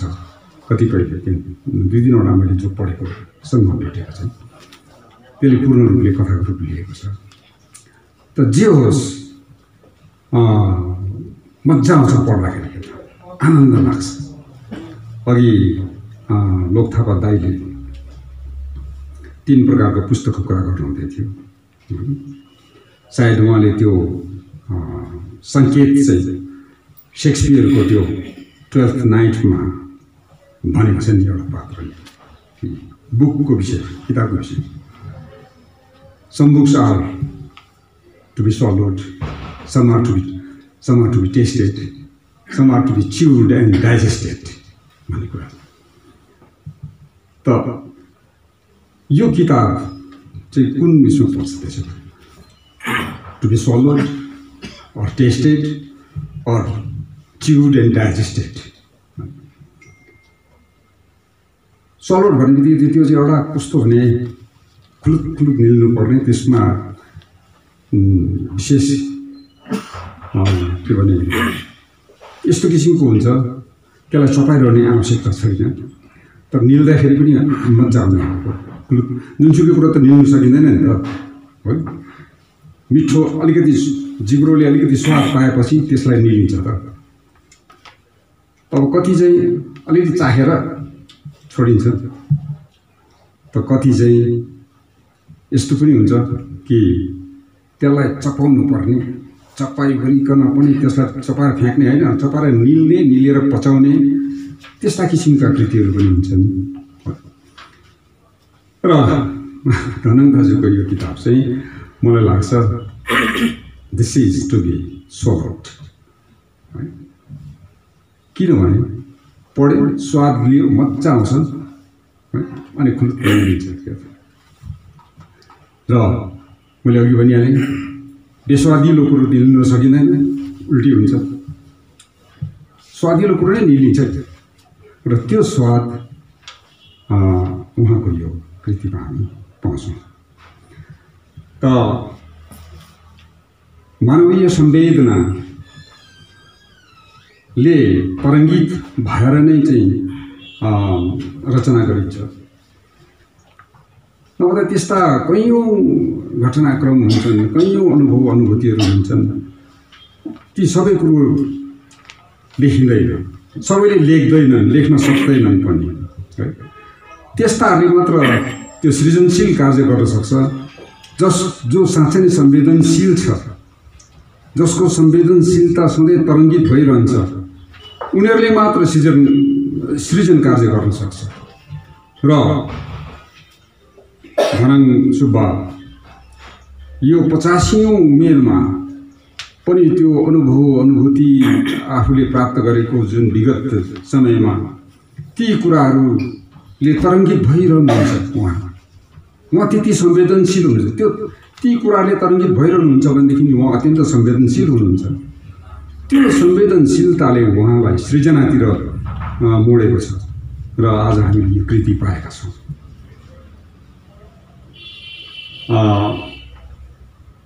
धेरै लामो अन्तरालपछि उहाँ फेरि साहित्य सृजनामा फर्किनु भएको कुरा अघि नै गरिसक्नु भएको छ मेरा अग्रज दाइहरूले। त 40 वर्षपछि एउटा सलामत जवान होइन त्यो कृति उहाँले निकालिसकेपछि त्यहाँबाट फेरि सांस्कृतिक अध्ययनमा उहाँ लाग्नुभयो। नेपालको पल्लो किराँत भनिन्छ लिम्बुवान क्षेत्रलाई, त्यो लिम्बुवान क्षेत्र भ्रमण गरी त्यहाँका कुना कुनाका गाउँहरूमा पुगी त्यहाँका विभिन्न स्रोत सामग्रीहरू बटुली व्यक्तिहरूसँग भेट गरी बातचित गरी धेरै परिश्रम गरेर उहाँले लिम्बू लोक साहित्य लिम्बू लोककथाको एउटा सङ्ग्रह प्रकाशित गर्नुभयो, जसको अङ्ग्रेजी संस्करण पनि निस्किएको छ, फोकटेल्स अफ लिम्बुवान भनेर, जसको निम्ति उहाँलाई साझा पुरस्कार पनि प्राप्त भयो। त्यो एउटा ठुलो काम उहाँले गर्नुभयो। त्यो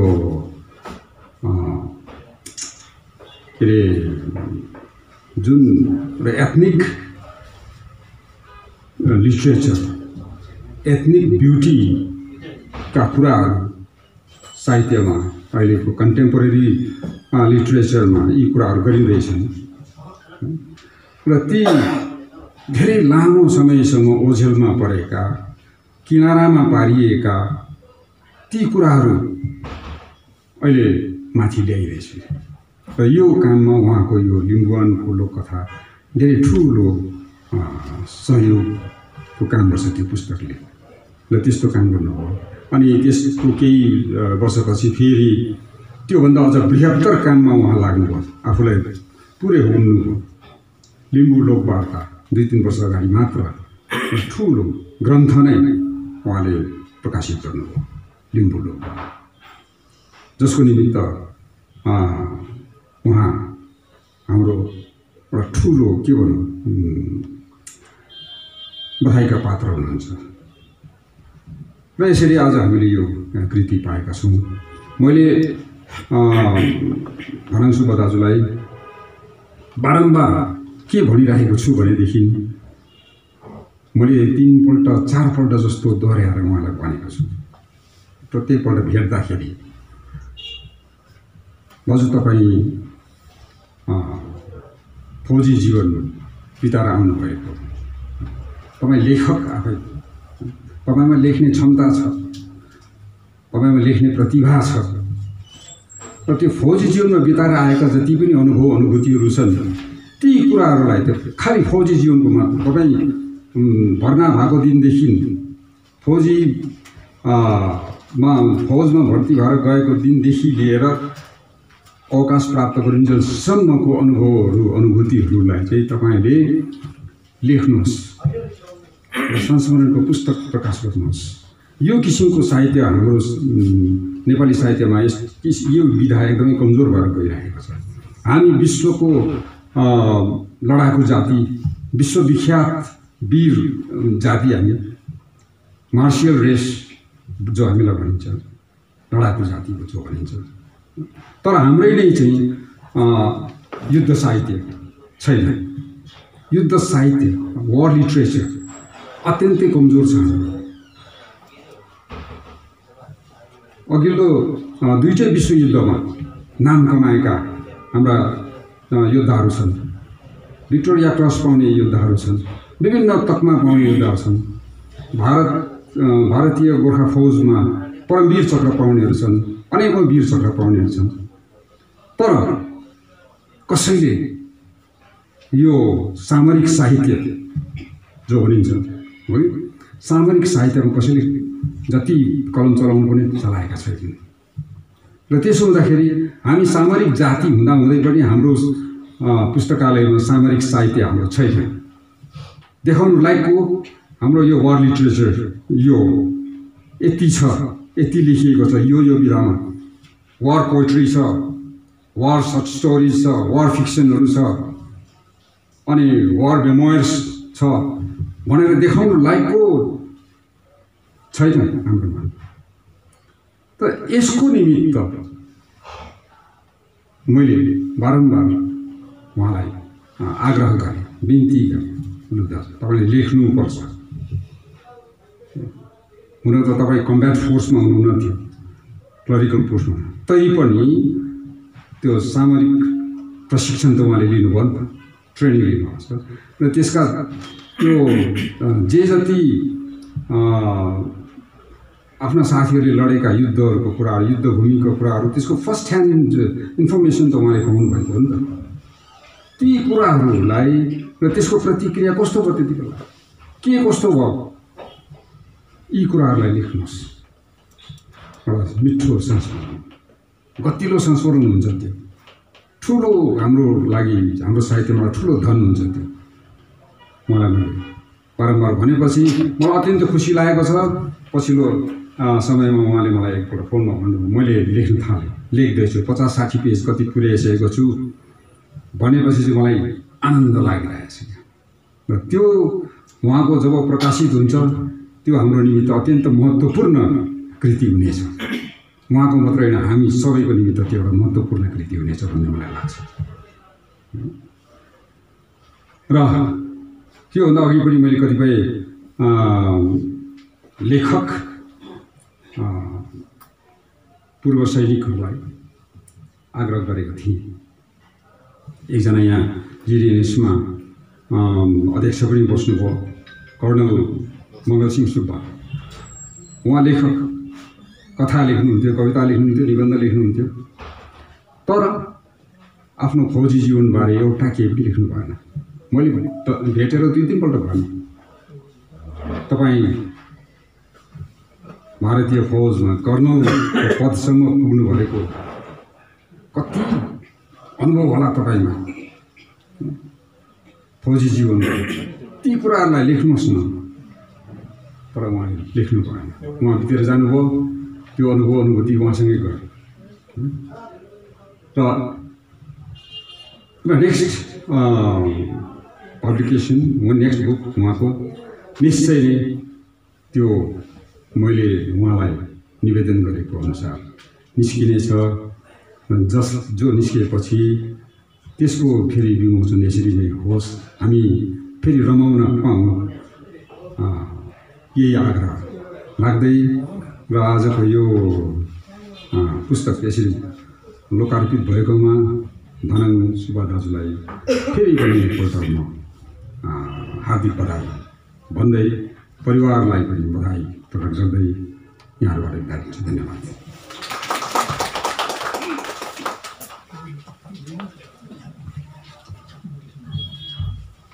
श्रद्धेय श्रीमान प्रसाद सुब्बाज्यूको वक्तव्यमा हामीले जुन चाहिँ प्रस्ताव पनि पायौँ, त्यो प्रस्तावसँग हामी सर्वसहमति छौँ। छद्म भेषमा लेखिका नै हुनुहुन्छ, जसको प्रेरणा प्रदान गर्नुहुन्छ, यहाँलाई हामी प्रदान गर्नेछौँ। पुस्तक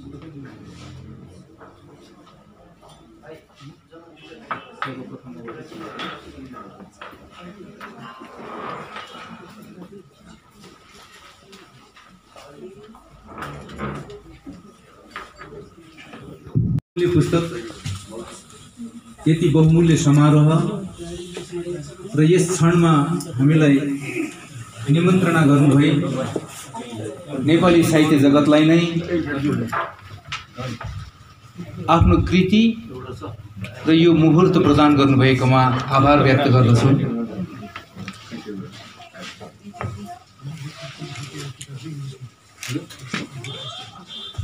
दुई 2004 मा उहाँको पुस्तक सलामत जलानको लोकार्पण हुँदा संयोगवश त्यस दिनको कार्यक्रममा पनि उद्घोषणाको अभिभार ममाथि परेको थियो र मैले त्यति बेला भनेको थिएँ सुदूर मलेसियाको त्यो नौलो भूमिमा फौजी जीवनसित सम्बन्धित हुनुभएका श्रद्धेय धनाङ सुब्बा बम र बन्दुक मात्र होइन मन र कलम पनि बोकेर पुग्नु भएको रहेछ। त्यसपछि उहाँको निरन्तर साहित्य सेवामा विभिन्न सङ्घ संस्थानहरूले उहाँलाई पुरस्कारहरू सम्मानहरू प्रदान गरेको थियो। दार्जिलिङबाट दियालो पुरस्कार,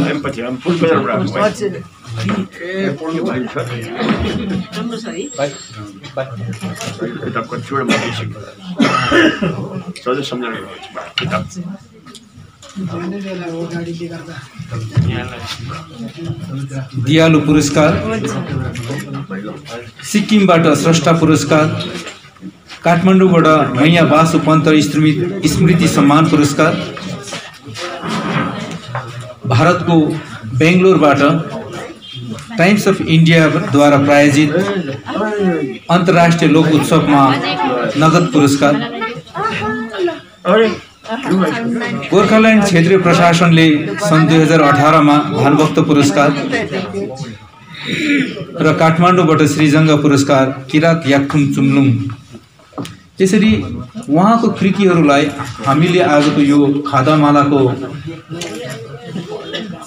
प्रदान र अर्पण मात्र होइन, पुरस्कारहरूले पनि सम्मानित व्यक्तित्व हुनुहुन्छ श्रद्धेय श्री धनाङ सुब्बा। उहाँ नेपाली साहित्य सम्मेलन दार्जिलिङसँग सम्बन्धित हुनुहुन्छ। Folklore Congress association of India कोलकाताको सदस्य रहेको हुनुहुन्छ। किरात याक्थुम चुम्लुङ धनकुटासित आजीवन सदस्यको रूपमा उपस्थित हुनुहुन्छ। ब्रिटिस भूतपूर्व सैनिक सङ्गठन नेपालका आजीवन सदस्य हुनुहुन्छ र उहाँ जस्तै प्रतिभाशाली गुण, ज्ञान र अध्ययनले सम्मानित व्यक्तित्व हामी माझ हुनुहुन्छ।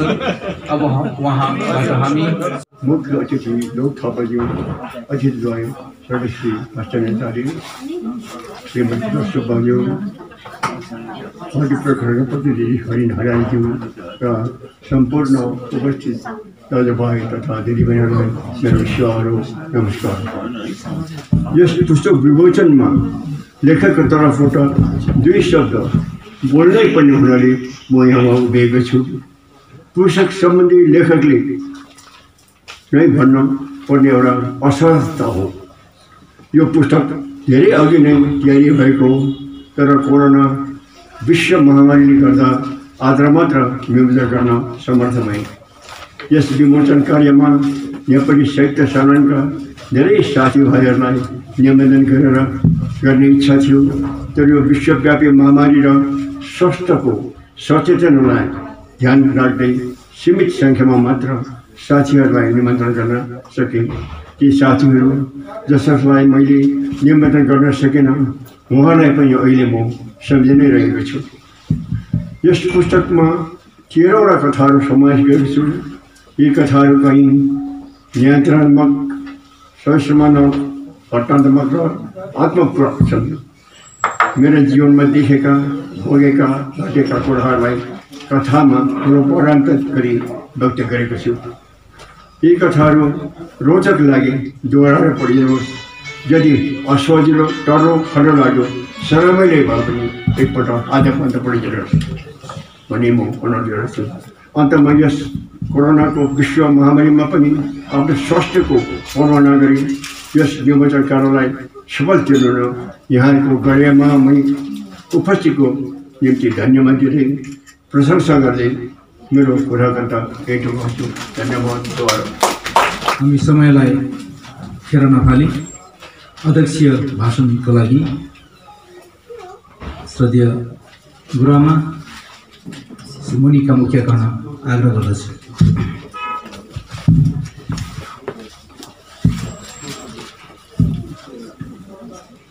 वरिष्ठ कथाकार श्री धनहाङ सुब्बा विरचित आदि खोला कथा संग्रहका लोकार्पण समारोहका प्रमुख अतिथि वरिष्ठ साहित्यकार श्री लोक थापा सर, विशिष्ट अतिथिद्वय वरिष्ठ साहित्यकार हस्त नेचारीज्यू अनि आजका वर्तमान भारतेली नेपाली साहित्यका एक उच्च कोटिका कवि, समालोचक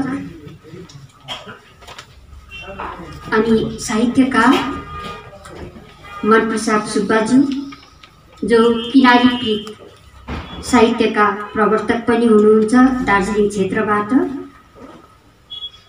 आजका समारोहका मुख्य केन्द्रबिन्दु कथाकार, वरिष्ठ कथाकार धनहाङ सुब्बाज्यू, उहाँकी अर्धाङ्गिनी श्रीमती लक्ष्मी सुब्बाज्यू अनि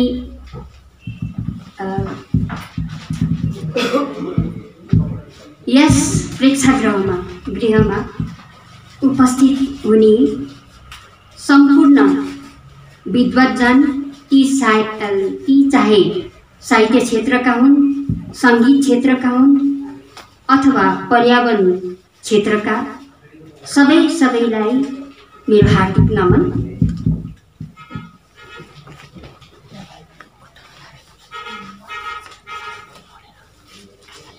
हुनलाई वरिष्ठ साहित्यकार, वरिष्ठ कथाकार धनहाङ सुब्बाज्यू हजुरहरूलाई चाहिँ उहाँको नाम मेरो निम्ति पनि अपरिचित होइन।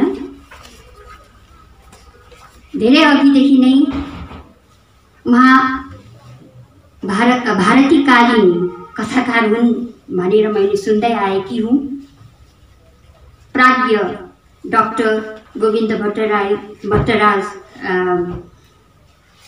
श्रेष्ठज्यूका अनि प्राज्ञ डाक्टर जीवन नाम्दुङज्यूका पुस्तकहरूमा उहाँले भारतीकालीन समयदेखि नै कथाकार भएर कथाहरू नेपाली साहित्य जगतलाई दिँदै आएका हुन् भनेर सुनिरहेकै थिएँ। आज हाम्रा हरेनालीज्यू सरले साथै लोक थापा सरज्यूले पनि हामीलाई यस कुरा बताइसकेकै छन्। उहाँले कथा विधामा सन् 2001 नै दियालो पुरस्कार प्राप्त गरिसकेका हुन्। साथै 2013 स्रष्टा पुरस्कार प्राप्त गरिसकेका हुन् भन्ने कुरा पनि मबाट लुकेको छैन। तथापि कतिपय परिस्थितिवश मलाई उनका कथाहरू पढ्ने सुयोग मिलेको थिएन।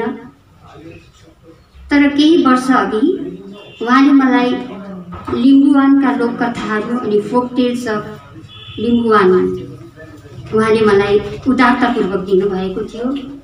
अनि त्यस समय मैले उहिले बाल्यकालमा folk tales of Rajasthan, folk tales of Gujarat आदि पढ्दै आएकी थिएँ। अनि हाम्रो नेपालीमा फोक टेल्स छैन रहेछन् भनेर उनका लिम्बुवानका लोककथाहरू पढेँ।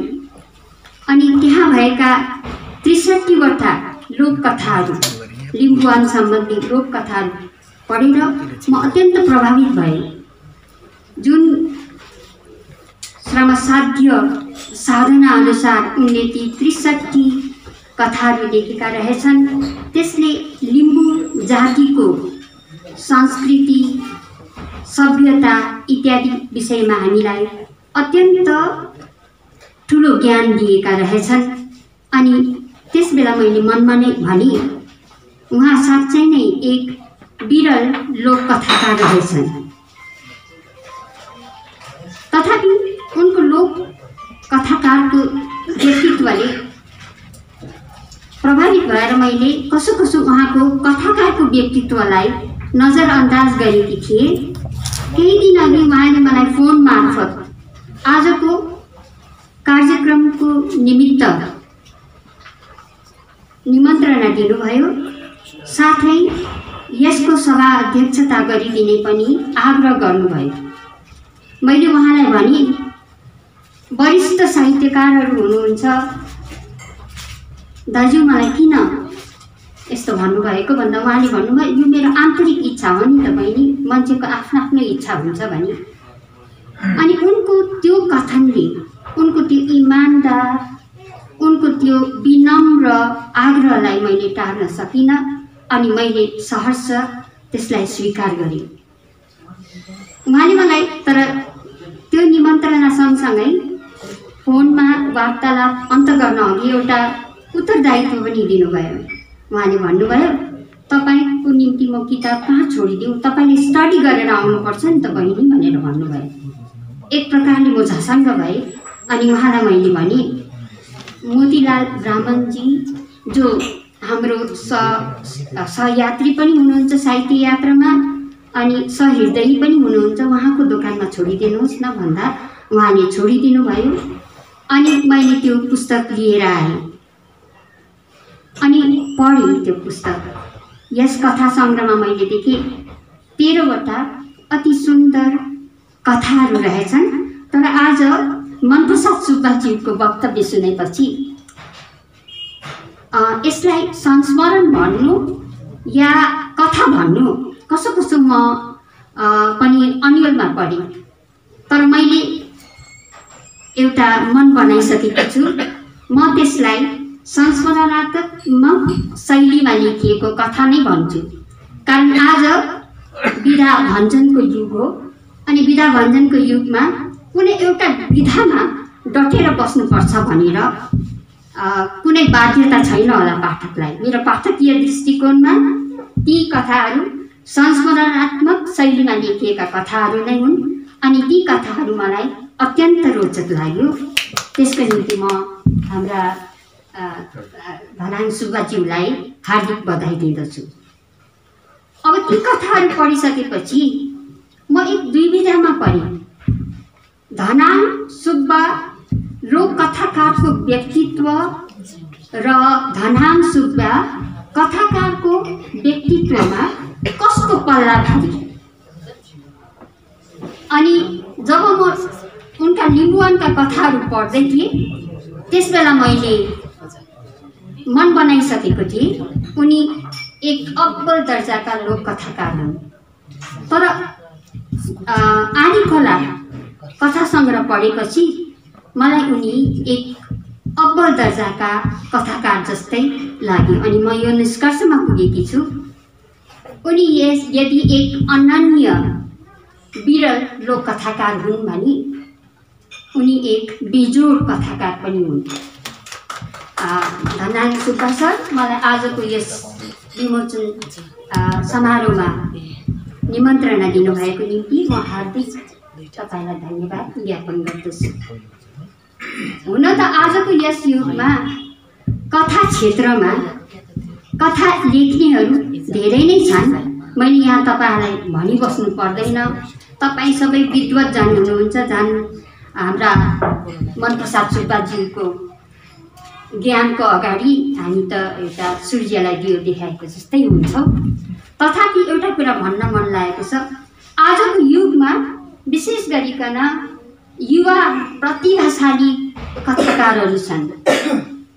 उदय ठुलुङज्यू, त्यसपछि प्रवीण राई जुनेलीज्यू, सञ्जय विष्ट, अनि आजकलका भर्खरका युवा कथाकारहरू छुदेन काब्लिमो, सञ्जीव छेत्री, त्यसपछि फेरि भएन हाम्रा युवा नारीहरू पनि छन् हैन, सन्ध्या आचार्य, विनिता छेत्री इत्यादिहरू।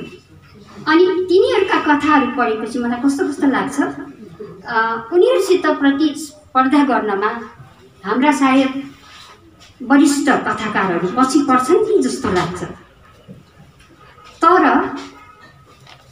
धेरै सोच गरेपछि मलाई लाग्यो साधना, अध्ययन, साधना अनि अनुभवले हाम्रा वरिष्ठ साहित्यकारहरूलाई पनि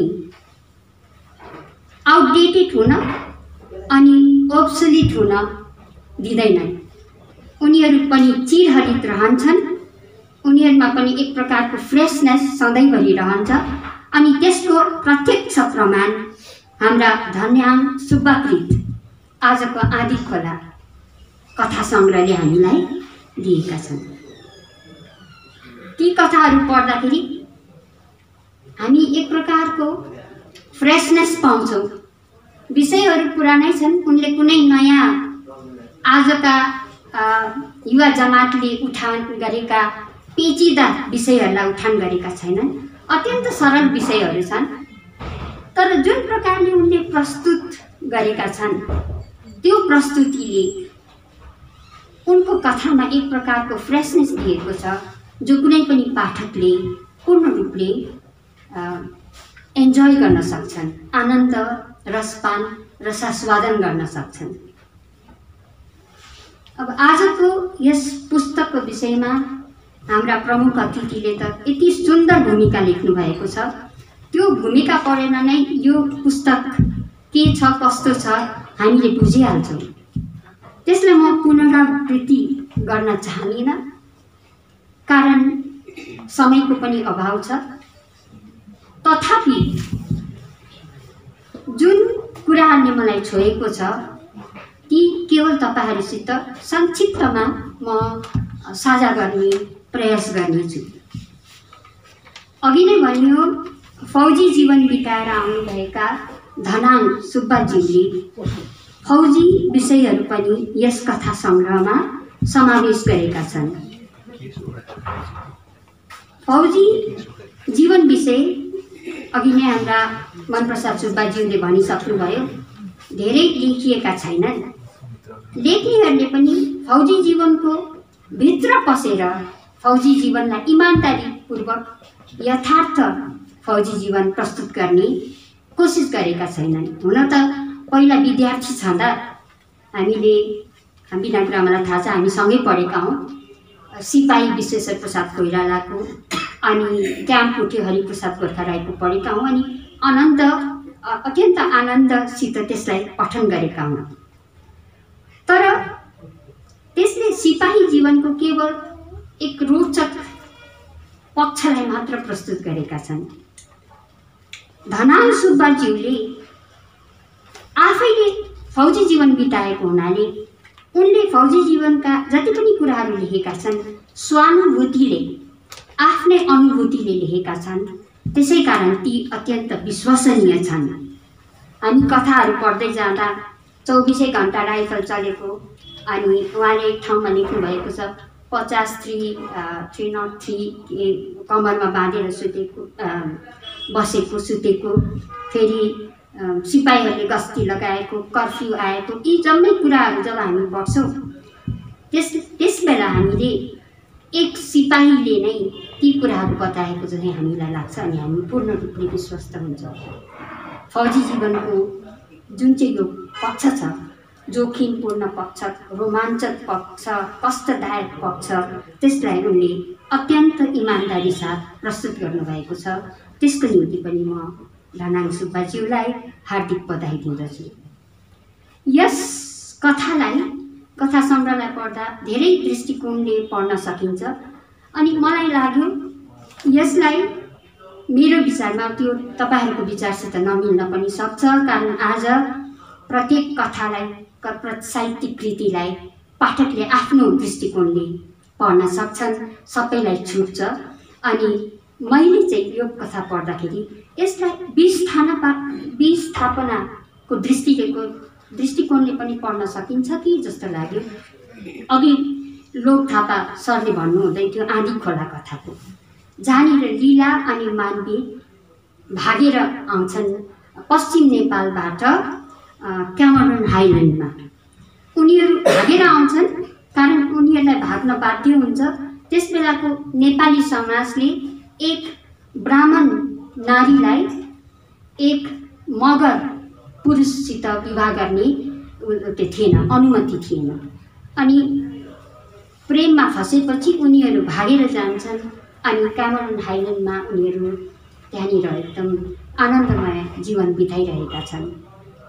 युजली विस्थापित भएका व्यक्तिहरूको कथाहरू जस्तै जयमाया आफू मात्र लिखा पानी आइपुगी भन्नेमा हामी दुखान्तक अन्त भेट्छौँ।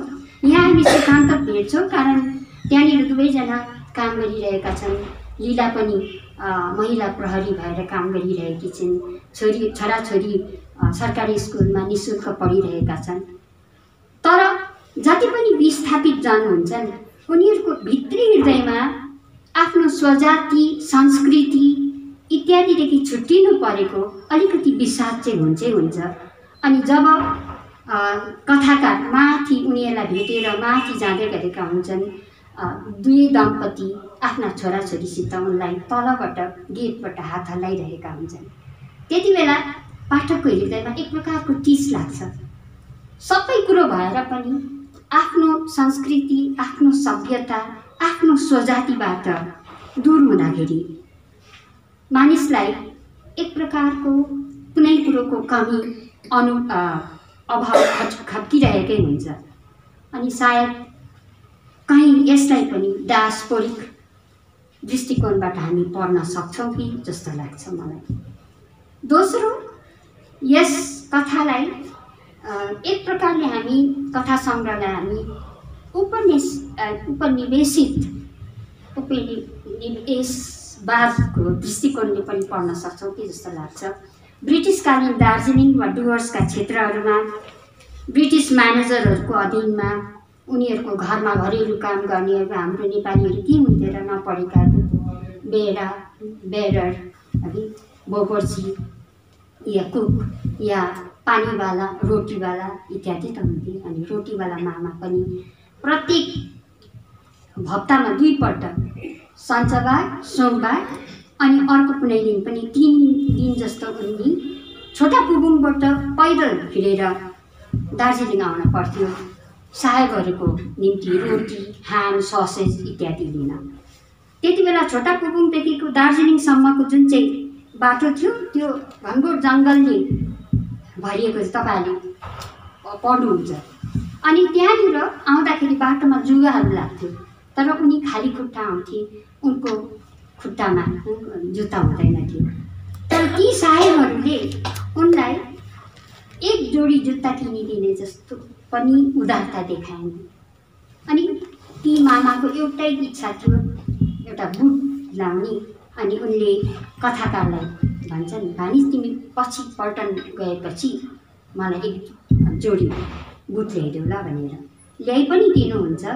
तर त्यस समयसम्म त्यो साहेबहरूको चाकरी गर्दा गर्दा उनी शिथिल भइसकेका, अस्वस्थ असक्षम भइसकेका हुन्छन्। ती जुत्ता लाउन पाउँछन् कि पाउँदैनन् त्यो पनि भन्न सकिँदैन। यस्ता थिए हाम्रा उपनिवेशित गोर्खा जाति ब्रिटिसकालीन दार्जिलिङमा या डुवर्सका क्षेत्रहरूमा। चिया साहित्यको दृष्टिकोणले पनि यस कथा सङ्ग्रहलाई पढ्न सकिन्छ कि जस्तो लाग्छ। यहाँनिर एउटा कथा रहेछ, छोकरी मेम साहेब।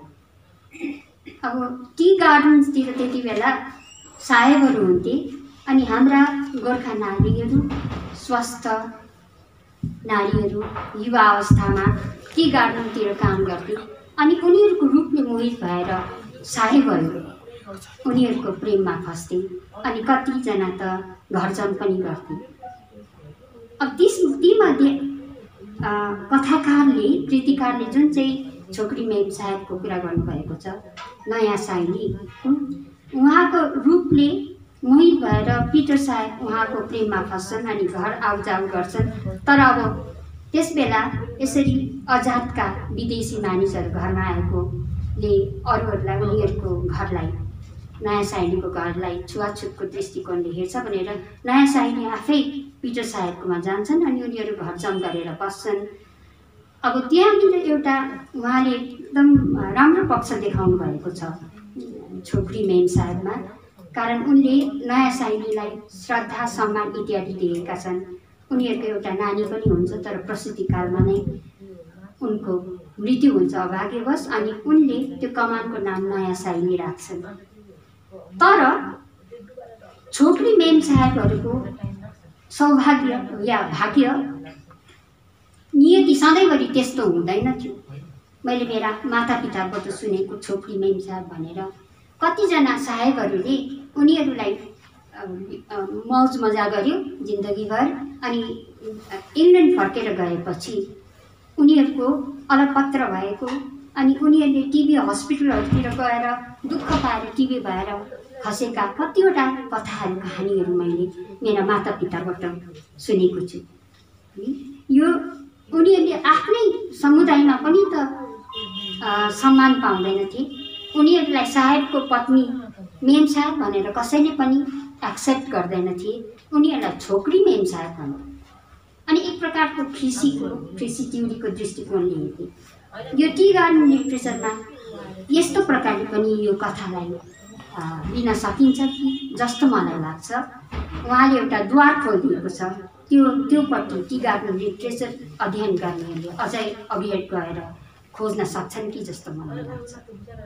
अनि अर्को कुरो केले मलाई यस कथा सङ्ग्रहमा अत्यन्तै मोहित पार्यो भने उनको त्यो जुन चाहिँ अघि लोक थापा सरले पनि कुरा गर्नुभयो यौन वृत्तिको फ्राइडियन साइकोलोजीको, है हो निश्चय लिली लिङ भन्ने कथामा त्यो फ्राइडियन जुन चाहिँ छ त्यो कुरा ल्याउनु भएको छ उहाँले। अनि कति 2-3वटा शब्दहरूले 3-4वटा शब्दले उनले पुरुष र स्त्री माझ उत्पन्न हुने यौन वृत्तिलाई उनले प्रस्तुत गरेका छन्। पुरुषको गन्ध र नारीको दुर्गन्ध भनेर उहाँले भन्नुभएको छ। ब्यारेकहरूमा बस्दा सिपाहीहरू पुरुषकै गन्धले वाक्क ब्याक्क हुन्छन् अनि नारीको संसर्ग खोज्न लिलिलियन जस्ताका पेय दोकानहरूतिर जान्छन्। अघि लोक थापा सरले भन्नुभयो कता कता अलिकति अश्लीलतापट्टि जानु हुँदाहुँदै उहाँ फेरि फर्केर आउनुभएको छ भनेर भन्नुभयो। साँच्चै उहाँले भन्नुभयो लिली लिङसित कथाकार आफैले पनि एक प्रकारले आकर्षित भएका छन्, तर उनको त्यो प्रेम शारीरिक प्रेम थिएन। प्रेम केवल शारीरिक मात्र हुँदैन, प्रेम आत्मिक पनि हुन्छ। दिदी बहिनीमा या आमा छोराहरूमा हुने प्रेम पनि हुनसक्छ भनेर उहाँले बताउनु भएको छ। यो यौन वृत्तिलाई उनले अत्यन्तै शिष्टतापूर्वक प्रस्तुत गर्नुभएको छ। विशेषज्ञ प्रसाद कोइरालाज्यूले जस्तो प्रकारले शिष्टतापूर्वक रति रागात्मकतालाई प्रस्तुत गर्नुभएको छ उहाँले पनि त्यस्तै गर्नुभएको छ।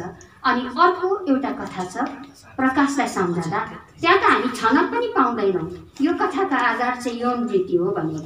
कारण त्यो एउटा दम्पतिको कथा छ जसको सुखद दाम्पत्य जीवन चलिरहेको थियो, तर अचानक नायक प्रकाशको त्यो हाई प्रेसरले गर्दा उच्च रक्तचापले गर्दा उनी लड्छन् अनि लडेर अपाङ्ग बन्छन्। अनि अन्तमा उनकी पत्नी सरिता अनि उनका नानी उनीहरूकै माता पितासित बस्छन् अनि यता प्रकाश उनकै आमासित बस्छन्। त्यहाँ हामीले यौन वृत्तिको केही कुरा छ जस्तो हामीले चालै पाउँदैनौँ। तर पछि जब कथाकार सरितालाई प्रकाशलाई भेट्न जान्छन् ती अपाङ्ग बनेका पुरुषलाई अनि उनीहरूलाई संवेदना प्रकट गर्छन्, त्यस समय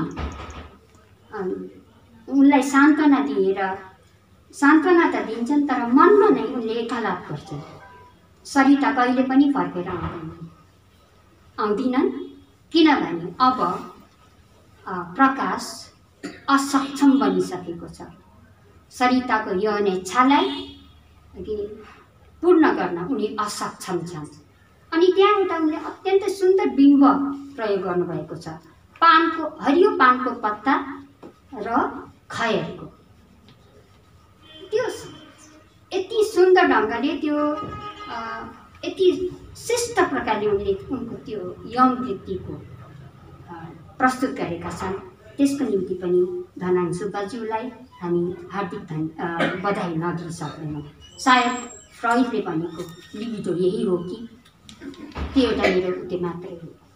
अनि उनका कथा सङ्ग्रहलाई अझ रोचक बनाएका छन् उनको भाषा शैलीले। लोक थापा सरले लेख्नु भएको छ आफ्नो भूमिकामा, देश गुनाको भेष कपाल गुनाको केश। पृष्ठभूमि कथाको जस्तो छ पृष्ठभूमि अनुसार उनले भाषा प्रयोग गरेका छन्। पश्चिम नेपालबाट क्यामेरुन हाइल्यान्डमा गएर बस्ने लिली र उनका नायकले आफ्नो प्रेमको विषयमा कुरा गर्दा उनीहरूले कति सहज नेपालीमा भन्छन्, ठेट नेपालीमा। पीडितलाई जात छैन, पीडितलाई जात छैन, पीडितलाई भोग छैन, पीडितलाई साँच सिमाना छैन।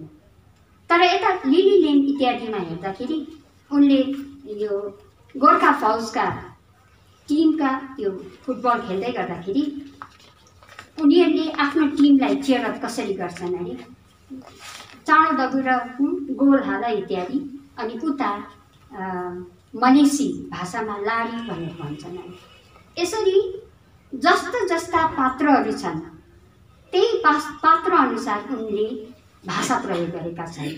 त्यहाँ हामी अङ्ग्रेजी भाषाको प्रयोग पनि पाउँछौँ, हामी मलेसी भाषाको प्रयोग पनि पाउँछौँ, चिनी भाषाको प्रयोग पनि पाउँछौँ। अनि त्यसले कथाहरूलाई अत्यन्त रोचक बनाएका छन्। त्यसपश्चात उहाँले यस कथामा एउटा अघि नै मनप्रसाद सुब्बाज्यूले भनिसक्नु भएको छ, मानवीय संवेदनशीलतालाई उनले एकदम आफ्नो दृष्टि अघि राखेर मान्छेको हृदयलाई छुने कथाहरू लेखेका छन्।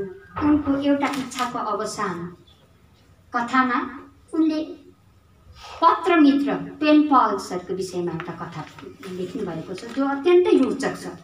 आज हामी च्याट गर्छौँ, तर कुनै समय थियो हामी स्कुलहरू पढ्दाखेरि पेन पल भनेर भन्थ्यो, जुनियर स्टेट्सम्यान इत्यादिमा पनि पेन पलहरूको एड्रेसहरू दिएको हुन्थ्यो।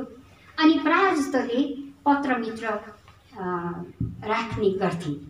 यहाँनिर कथाकारले एक पन्जाबी युवतीसित रविन्द्र सिंह कौरसित पत्रमित्रता राख्छन्, तर त्यो एकदमै हृदय विदारक छ। उनी पत्रमित्र राख्छन्, उनीहरू एकदमै आत्मीय बनिसकेका हुन्छन्, एकाअर्कालाई देखेका हुँदैनन्। त्यसपछि रविले उनलाई कथाकार आफैले भन्नुभएको छ, फ्लेस एन्ड ब्लडमा हेर्न चाहन्छु एकपल्ट आऊ भनेर उनले छुट्टी मिलाएर रविलाई भेट्न जान्छन्। उनीहरूको भेट हुन्छ, तर भोलिपल्टै ती युवती उनका पितासित क्वालालम्पुर जानुपर्ने हुन्छ अनि उनीहरूको भेट हुँदैन।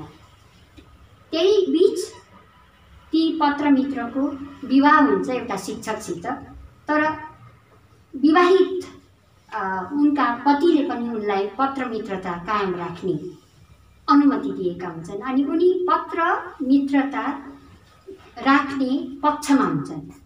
तर कथाका नीतिमा विश्वास गर्ने नैतिक व्यक्ति भएको हुनाले उनी विवाहित भएको युवतीसित पत्रमित्रता राख्न असल हुँदैन भनेर उनले त्यो पत्रमित्रतालाई अन्त गर्छन्।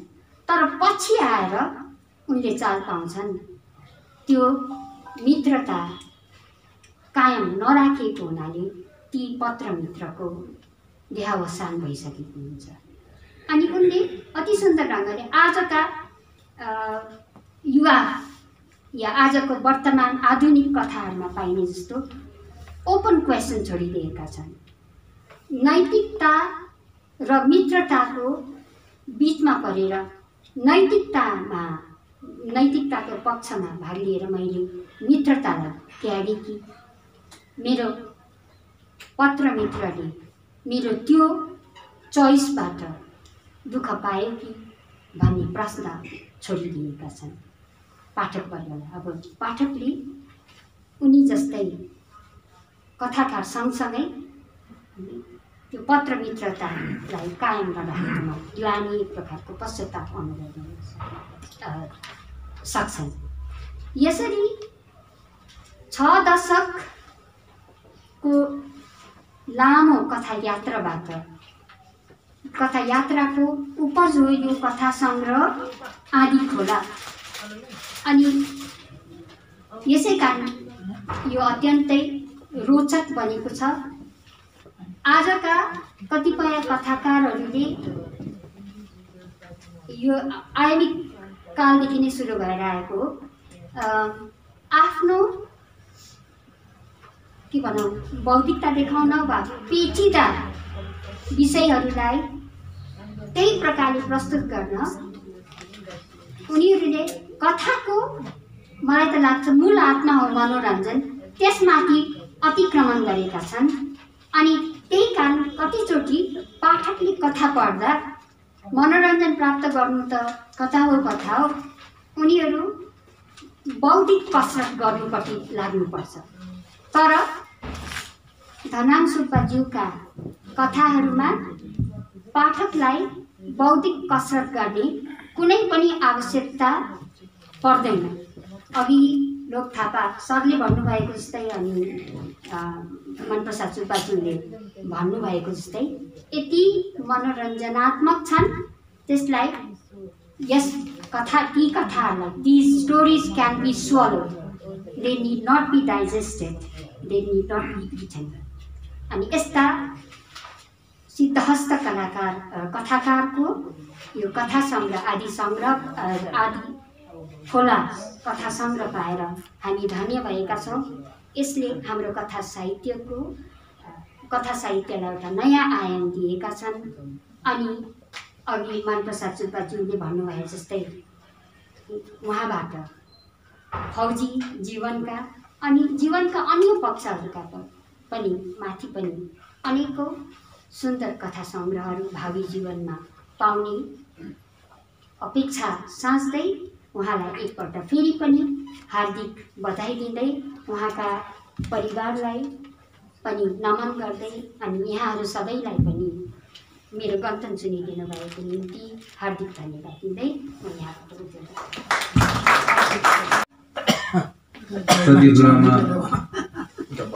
प्रति कृतज्ञता प्रकट गर्दै अब हामी कार्यक्रमको अन्तमा आइपुगेका छौँ।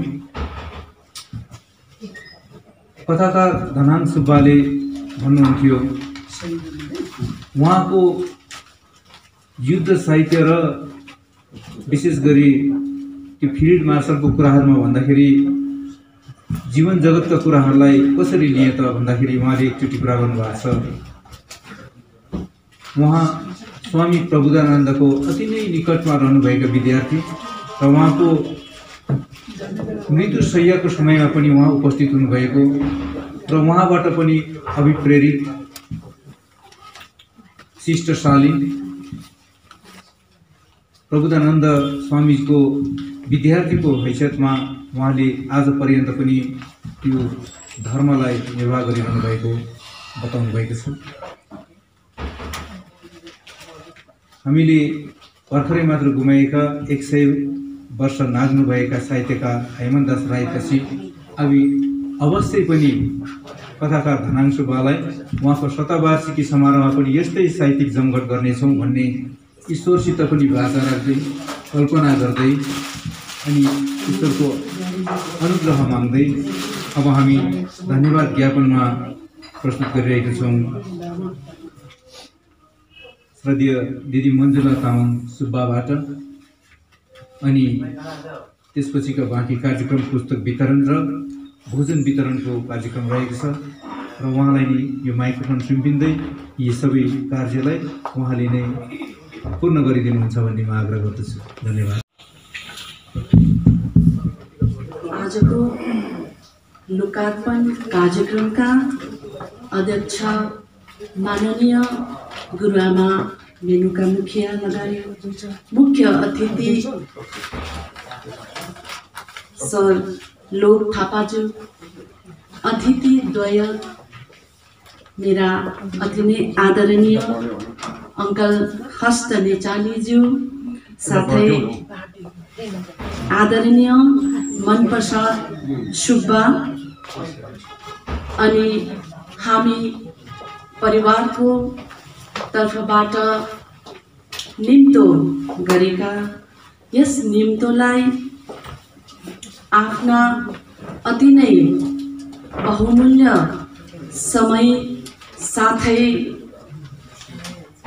अहिले चलिरहेका यस कोरोना कालका सङ्घर्षमय कालहरूमा पनि आफ्ना बहुमूल्य स्वास्थ्यलाई ध्यानमा राख्दै यस लोकार्पण कार्यक्रमलाई गरिमामय तुल्याइदिनु भएकोमा हामी परिवार पक्षबाट यहाँहरूलाई हार्दिक धन्यवाद टक्राउँदछौँ। हाम्रा परिवारका वरिष्ठ व्यक्तित्व, हाम्रा परिवारका प्रेरणा अनि हामीलाई परिवारलाई पनि आजको यस कार्यक्रममा सम्मिलित गराई हाम्रा साहित्यका अति नै गरिमामय शब्दहरू सुन्नलाई जुन सौभाग्य प्रदान गर्नुभयो हाम्रा काका धनहाङ सुब्बा ज्यूको जुन साहित्यिक यात्रा छ, ती यात्रा त हामीले सुन्न अनि मनन गर्न हामीले पाइरहेका छौँ भने आज म उहाँको बुहारीको हैसियतमा हाम्रा काकाको अलिकति छुट्टै दैनिक उहाँको जीवनशैलीलाई पनि म यहाँहरूको समक्ष सानो प्रकारले राख्न चाहन्छु। हाम्रा काका अथक हुनुहुन्छ। उहाँको दैनिक चर्या बिहानको 4 बजेदेखि सुरु भएको हुन्छ। उहाँले साहित्यमा मात्र आफ्नो कलम चलाउने समय कति बेला निकाल्नुहुन्छ हामी त छक्क पर्छौँ, किनकि उहाँको अन्य रुचिहरूमा यहाँ अगाडि जुन ढकमक्क फुलेका यी सुन्दर फुलले यहाँ स्थान पाएका छन्, यी फुल पनि फुलाउने रहर उहाँले आफ्ना घरबाट नै यी फुल पनि ल्याएर यहाँ सजाउनु भएको हो। साथै उहाँले एउटा कोठेबारी पनि उहाँको रुचिहरूमा ती कोठेबारीहरूमा फलाएर अति नै ताजा सागसब्जीहरू पनि हामी परिवारलाई छरछिमेकीहरूलाई उहाँले त्यो सागसब्जीहरूको पनि एउटा प्रसादको रूपमा हामीलाई सधैँ नै दिइरहनुहुन्छ। र यस्ता गुणवान, यस्ता वरिष्ठ, यस्ता प्रभावकारी काकाको हामीलाई सदैव आशीर्वाद र प्रेरणा हामीलाई चाहि नै रहेको हुन्छ। त्यसमा हाम्रा काकी सधैँ नै काकाको साथमा उहाँले पनि यी कामहरूमा उहाँले आफ्ना समय दिइरहनुभएका हुन्छन्। र आजको यस भव्य कार्यक्रममा यसलाई सफल बनाउन अन्य हाम्रा अति आदरणीय काकाको परिचय राख्नुहुने श्रद्धेय सर हरेन आलेज्यू अनि यस कार्यक्रमलाई सुचारू रूपमा अघि बढाउन हुने हाम्रा आदरणीय सर जोगेन दर्नालज्यू अनि यी स्मरणीय क्षणहरूलाई आफ्ना क्यामेरामा सजाई राखी हामीलाई पछिबाट दिनुहुने हाम्रा प्यारी बहिनी सविता सङ्कल्पज्यू, साथै यस हलका प्रबन्धक आदरणीय भाइ अर्पण राई लगायत उहाँका स्टाफ भाइहरू जसको सहयोगले आजको यस कार्यक्रम सफल हुन सक्यो र सम्पूर्णलाई म हार्दिक धन्यवाद दिँदै आजको अध्यक्ष महोदयको अनुमति लिँदै यस कार्यक्रम पनि यही नै सिद्धिएको म घोषणा पनि गर्दै त्यसपछि यहाँ अतिथिगणहरूलाई भोजको पनि कार्यक्रम राखिएका छौँ, यसलाई पनि स्वीकार गरिदिँदै र आजको यस पुस्तकलाई पनि तपाईहरूले लिइदिनुहोस् भन्दै म मेरो धन्यवादको 2 शब्द यही शेष गर्छु। धन्यवाद।